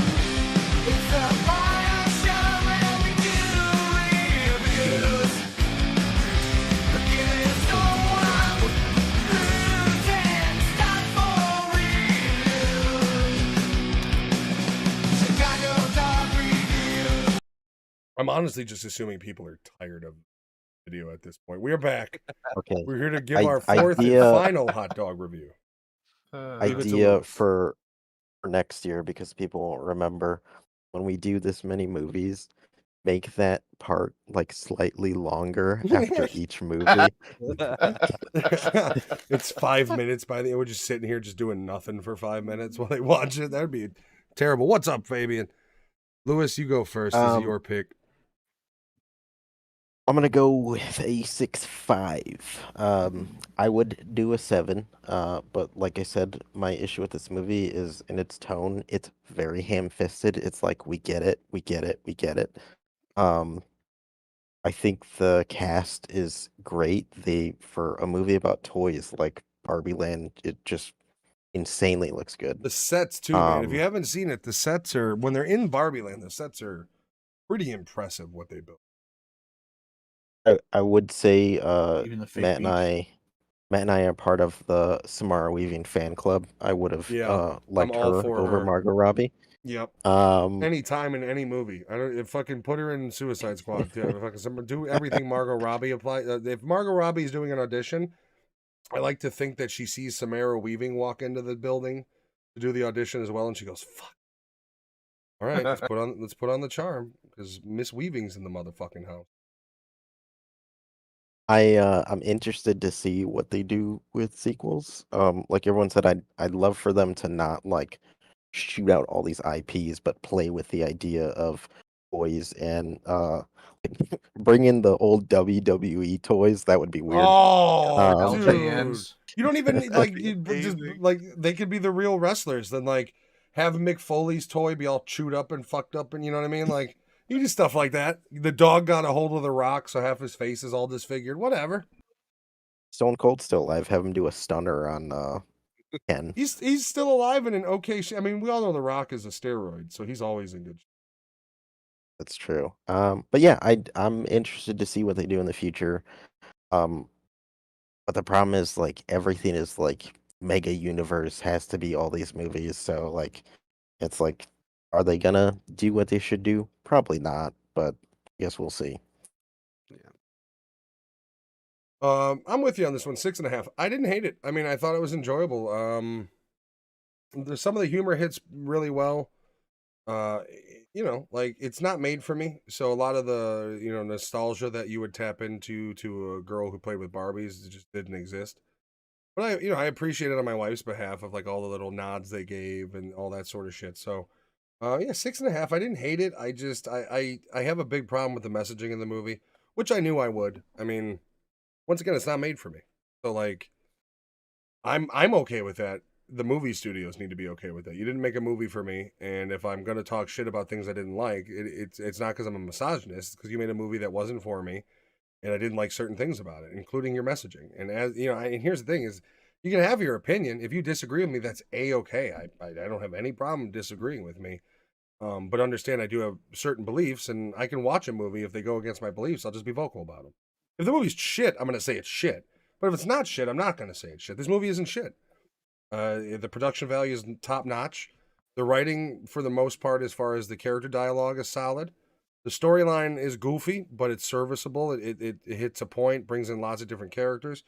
Yeah, I my main problem with it really is the just the messaging in it. But other than that, but beyond that, that's my problem with it. I don't have a problem with it not being made for me. I'm okay with that. Half the 75% of the chick flicks out there are not made for me. It is what it is. I'll go. It's a 6.5 for me as well. I really liked it. My kid and I watched it. We had fun. We just laughed about shit. I found more of the shit about the male figure thing or whatever. I found it more comical than anything because it was a movie, shitting on men for a change, and I just found it funny. As a kid growing up, shitting on men for a change. Ask every father figure character in every TV show for the past 15 years if men get shit on in movies. I can't think of that. I mean, fuck. Can we? You want to talk about Hal from Malcolm in the Middle? One of the biggest pussies in all of TV or all of TV fathers.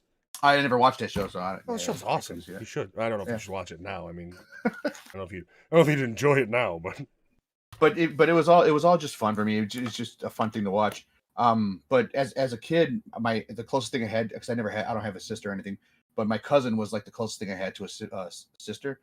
And I was always, whenever we go to her house, that's the only toy she had was Cabbage Patch and fucking Barbie. And I was forced to play with these things. And one of the things I remember was the Ken doll that was the beach guy. He had hair like Zac Efron does in the movie Iron Claw. Mm-hmm. and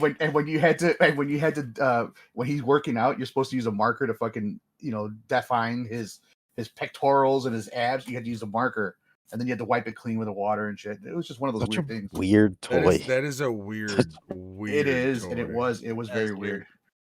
But so it made me laugh about seeing those scenes, and so it's a 6.5 for me, and I enjoyed it.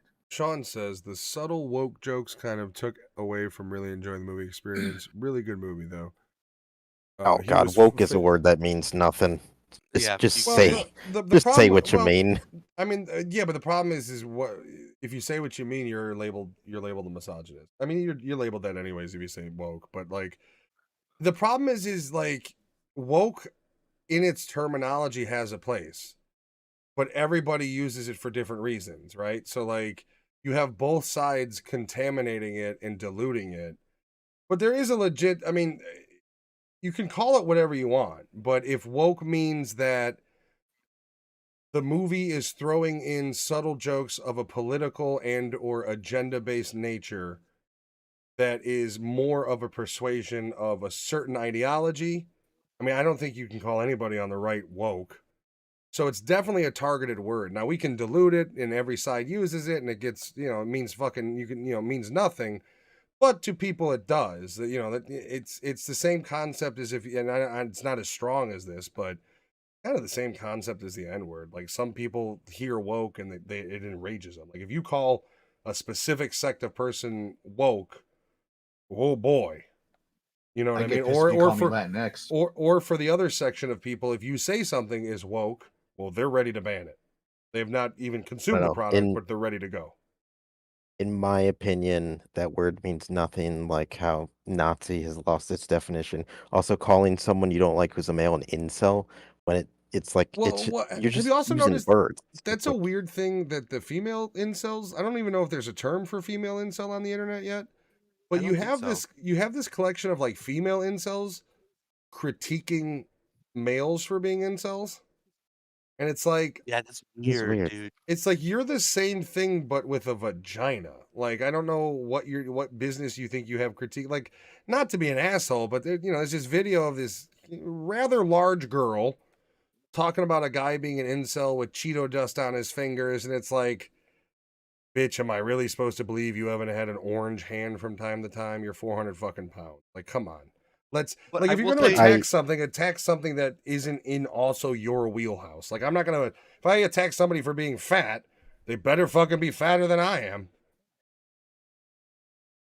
I'll say that the female incel, though, the fact that a female incel label is starting to come forward. Yeah, that's does wonders for feminism, because then it pulls fake feminists, like the crazies, the female incels, away from real feminism. Like, yeah, it is a little weird because you're seeing it more and more, like in the Twitch sphere too. You're seeing like these female incels streaming, and their streams are basically just based upon shit talking like men that they perceive to be incels. But it's the same thing as like the old school thing of like, remember in Commando when he's trying to fuck the woman and she's like, "No, fuck off," and he's like, "Whore." It's the same concept, right? Incels have that same problem. Male incels have that problem where it's like, all these girls don't want to have me be with me because they're so worried about the Chad with abs. And it's like, well, I mean, if you showered and you lost weight and you did anything with your life, maybe somebody would want to have something to do with you. And it's the same thing on the female side. It's just only now you're kind of seeing those crazies come out of the woodwork full force in that spectrum. It's weird. And To just for to anybody who watches this movie, who watches this on demand, and who is an incel, who says, "Look at us, we're all married, almost 10 plus years, so fuck you." 20. I've been with my wife 15. Alex has 2 children. Lewis has children, or as a child. So it's like, yeah. I mean, here's the thing: is you can call, and I think to Lewis's point, you can say anything is woke. You can call anybody an incel. What they've done is they've said you can't say words like the other F word. You're not supposed to say words like retarded. So those words have been replaced with incel, simp, but you're not supposed to say simp. So like all it is moving the goalpost, right? You can't say these words, but now these words are common vernacular. And in 5 years, those words are taboo. But we have a whole new set. Yeah, we've got a whole new set of insults. if I can add, because I don't want to sound like I'm shitting on that comment because I use that word, but I'm old school Chicago. Like, I don't like blanket terms. Like, I'm gonna say something really rude and it's gonna get me in trouble. I love using the word retard. I think it's fucking hilarious. Me too. I Same. don't know. I just come from that generation of like, I'm not gonna use that term. I'm gonna be like, you're a fucking piece of shit. I think the difference with our generation is when we were younger, you still said things like, "Oh, that's gay." I think the other F words started to get removed from the common vernacular a little bit as we were getting older. When we were still kids, that word was used a lot. But as we got older, that was when the generation started kind of getting away from the other F word. So like that is kind of the weird thing is like if you are a late millennial, which we are, we're all old millennials, you're kind of in the middle where like you still had that, you still had before the internet.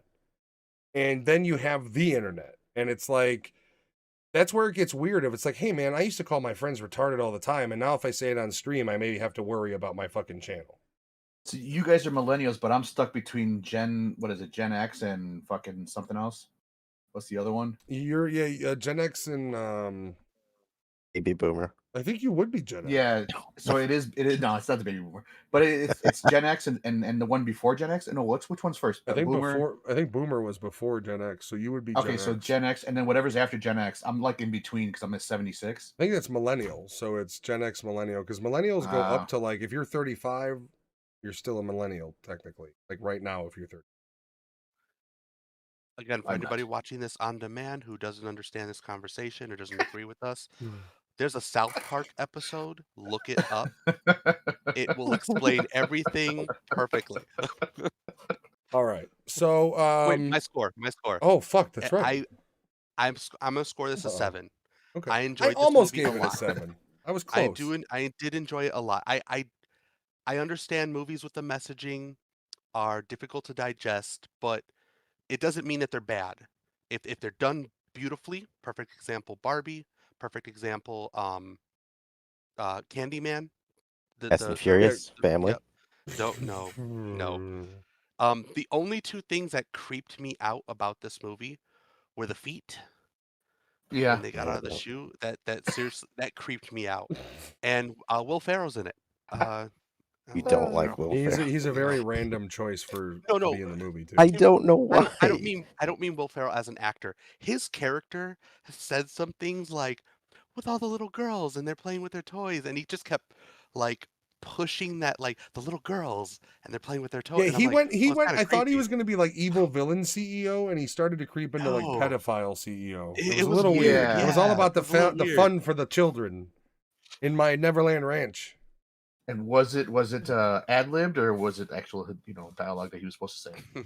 Who the fuck knows? Are you guys good? Oh wait, your score was I almost gave it a 7. But I didn't like it that much.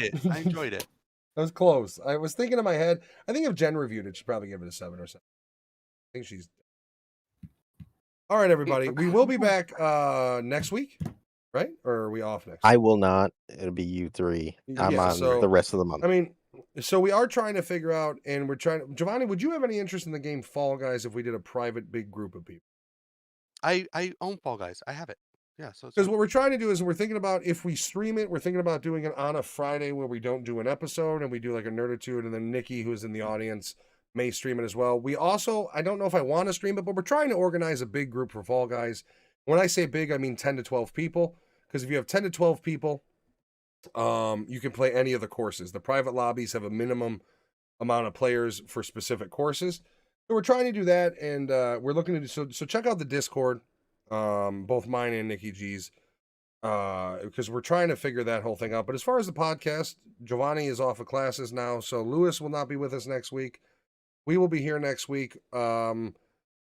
The 19th and the one after that, we may take one of those days off to do the Fall Guys Day, because Friday I feel like is probably the best day to do it, for where you can get everybody and you're not worried about, oh, I got to wake up Sunday and go to church or whatever the fuck you're doing, satanic church, I don't care. Whatever you're doing on a Sunday. So we're going to try to figure that out, but we will be back next week with more stuff. We're also going to start doing more of the bullshit episodes where we just talk like we did for 2 hours this fucking episode. So with that said, Happy New Year from all of us. Thank you for joining. We'll be back next week, and new stuff coming probably weekly. I'm always tinkering, and much like the hot dog intro, and we're gonna get some graphics for the hot dogs going and all sorts of fun. And shit. the music. Music? Yeah, your music that you put in the intros and everything. Oh yeah. Good. We're always fucking around. So we will see you guys next week. Thank you for watching, and I am out. You guys say goodbye to our lovely watchers.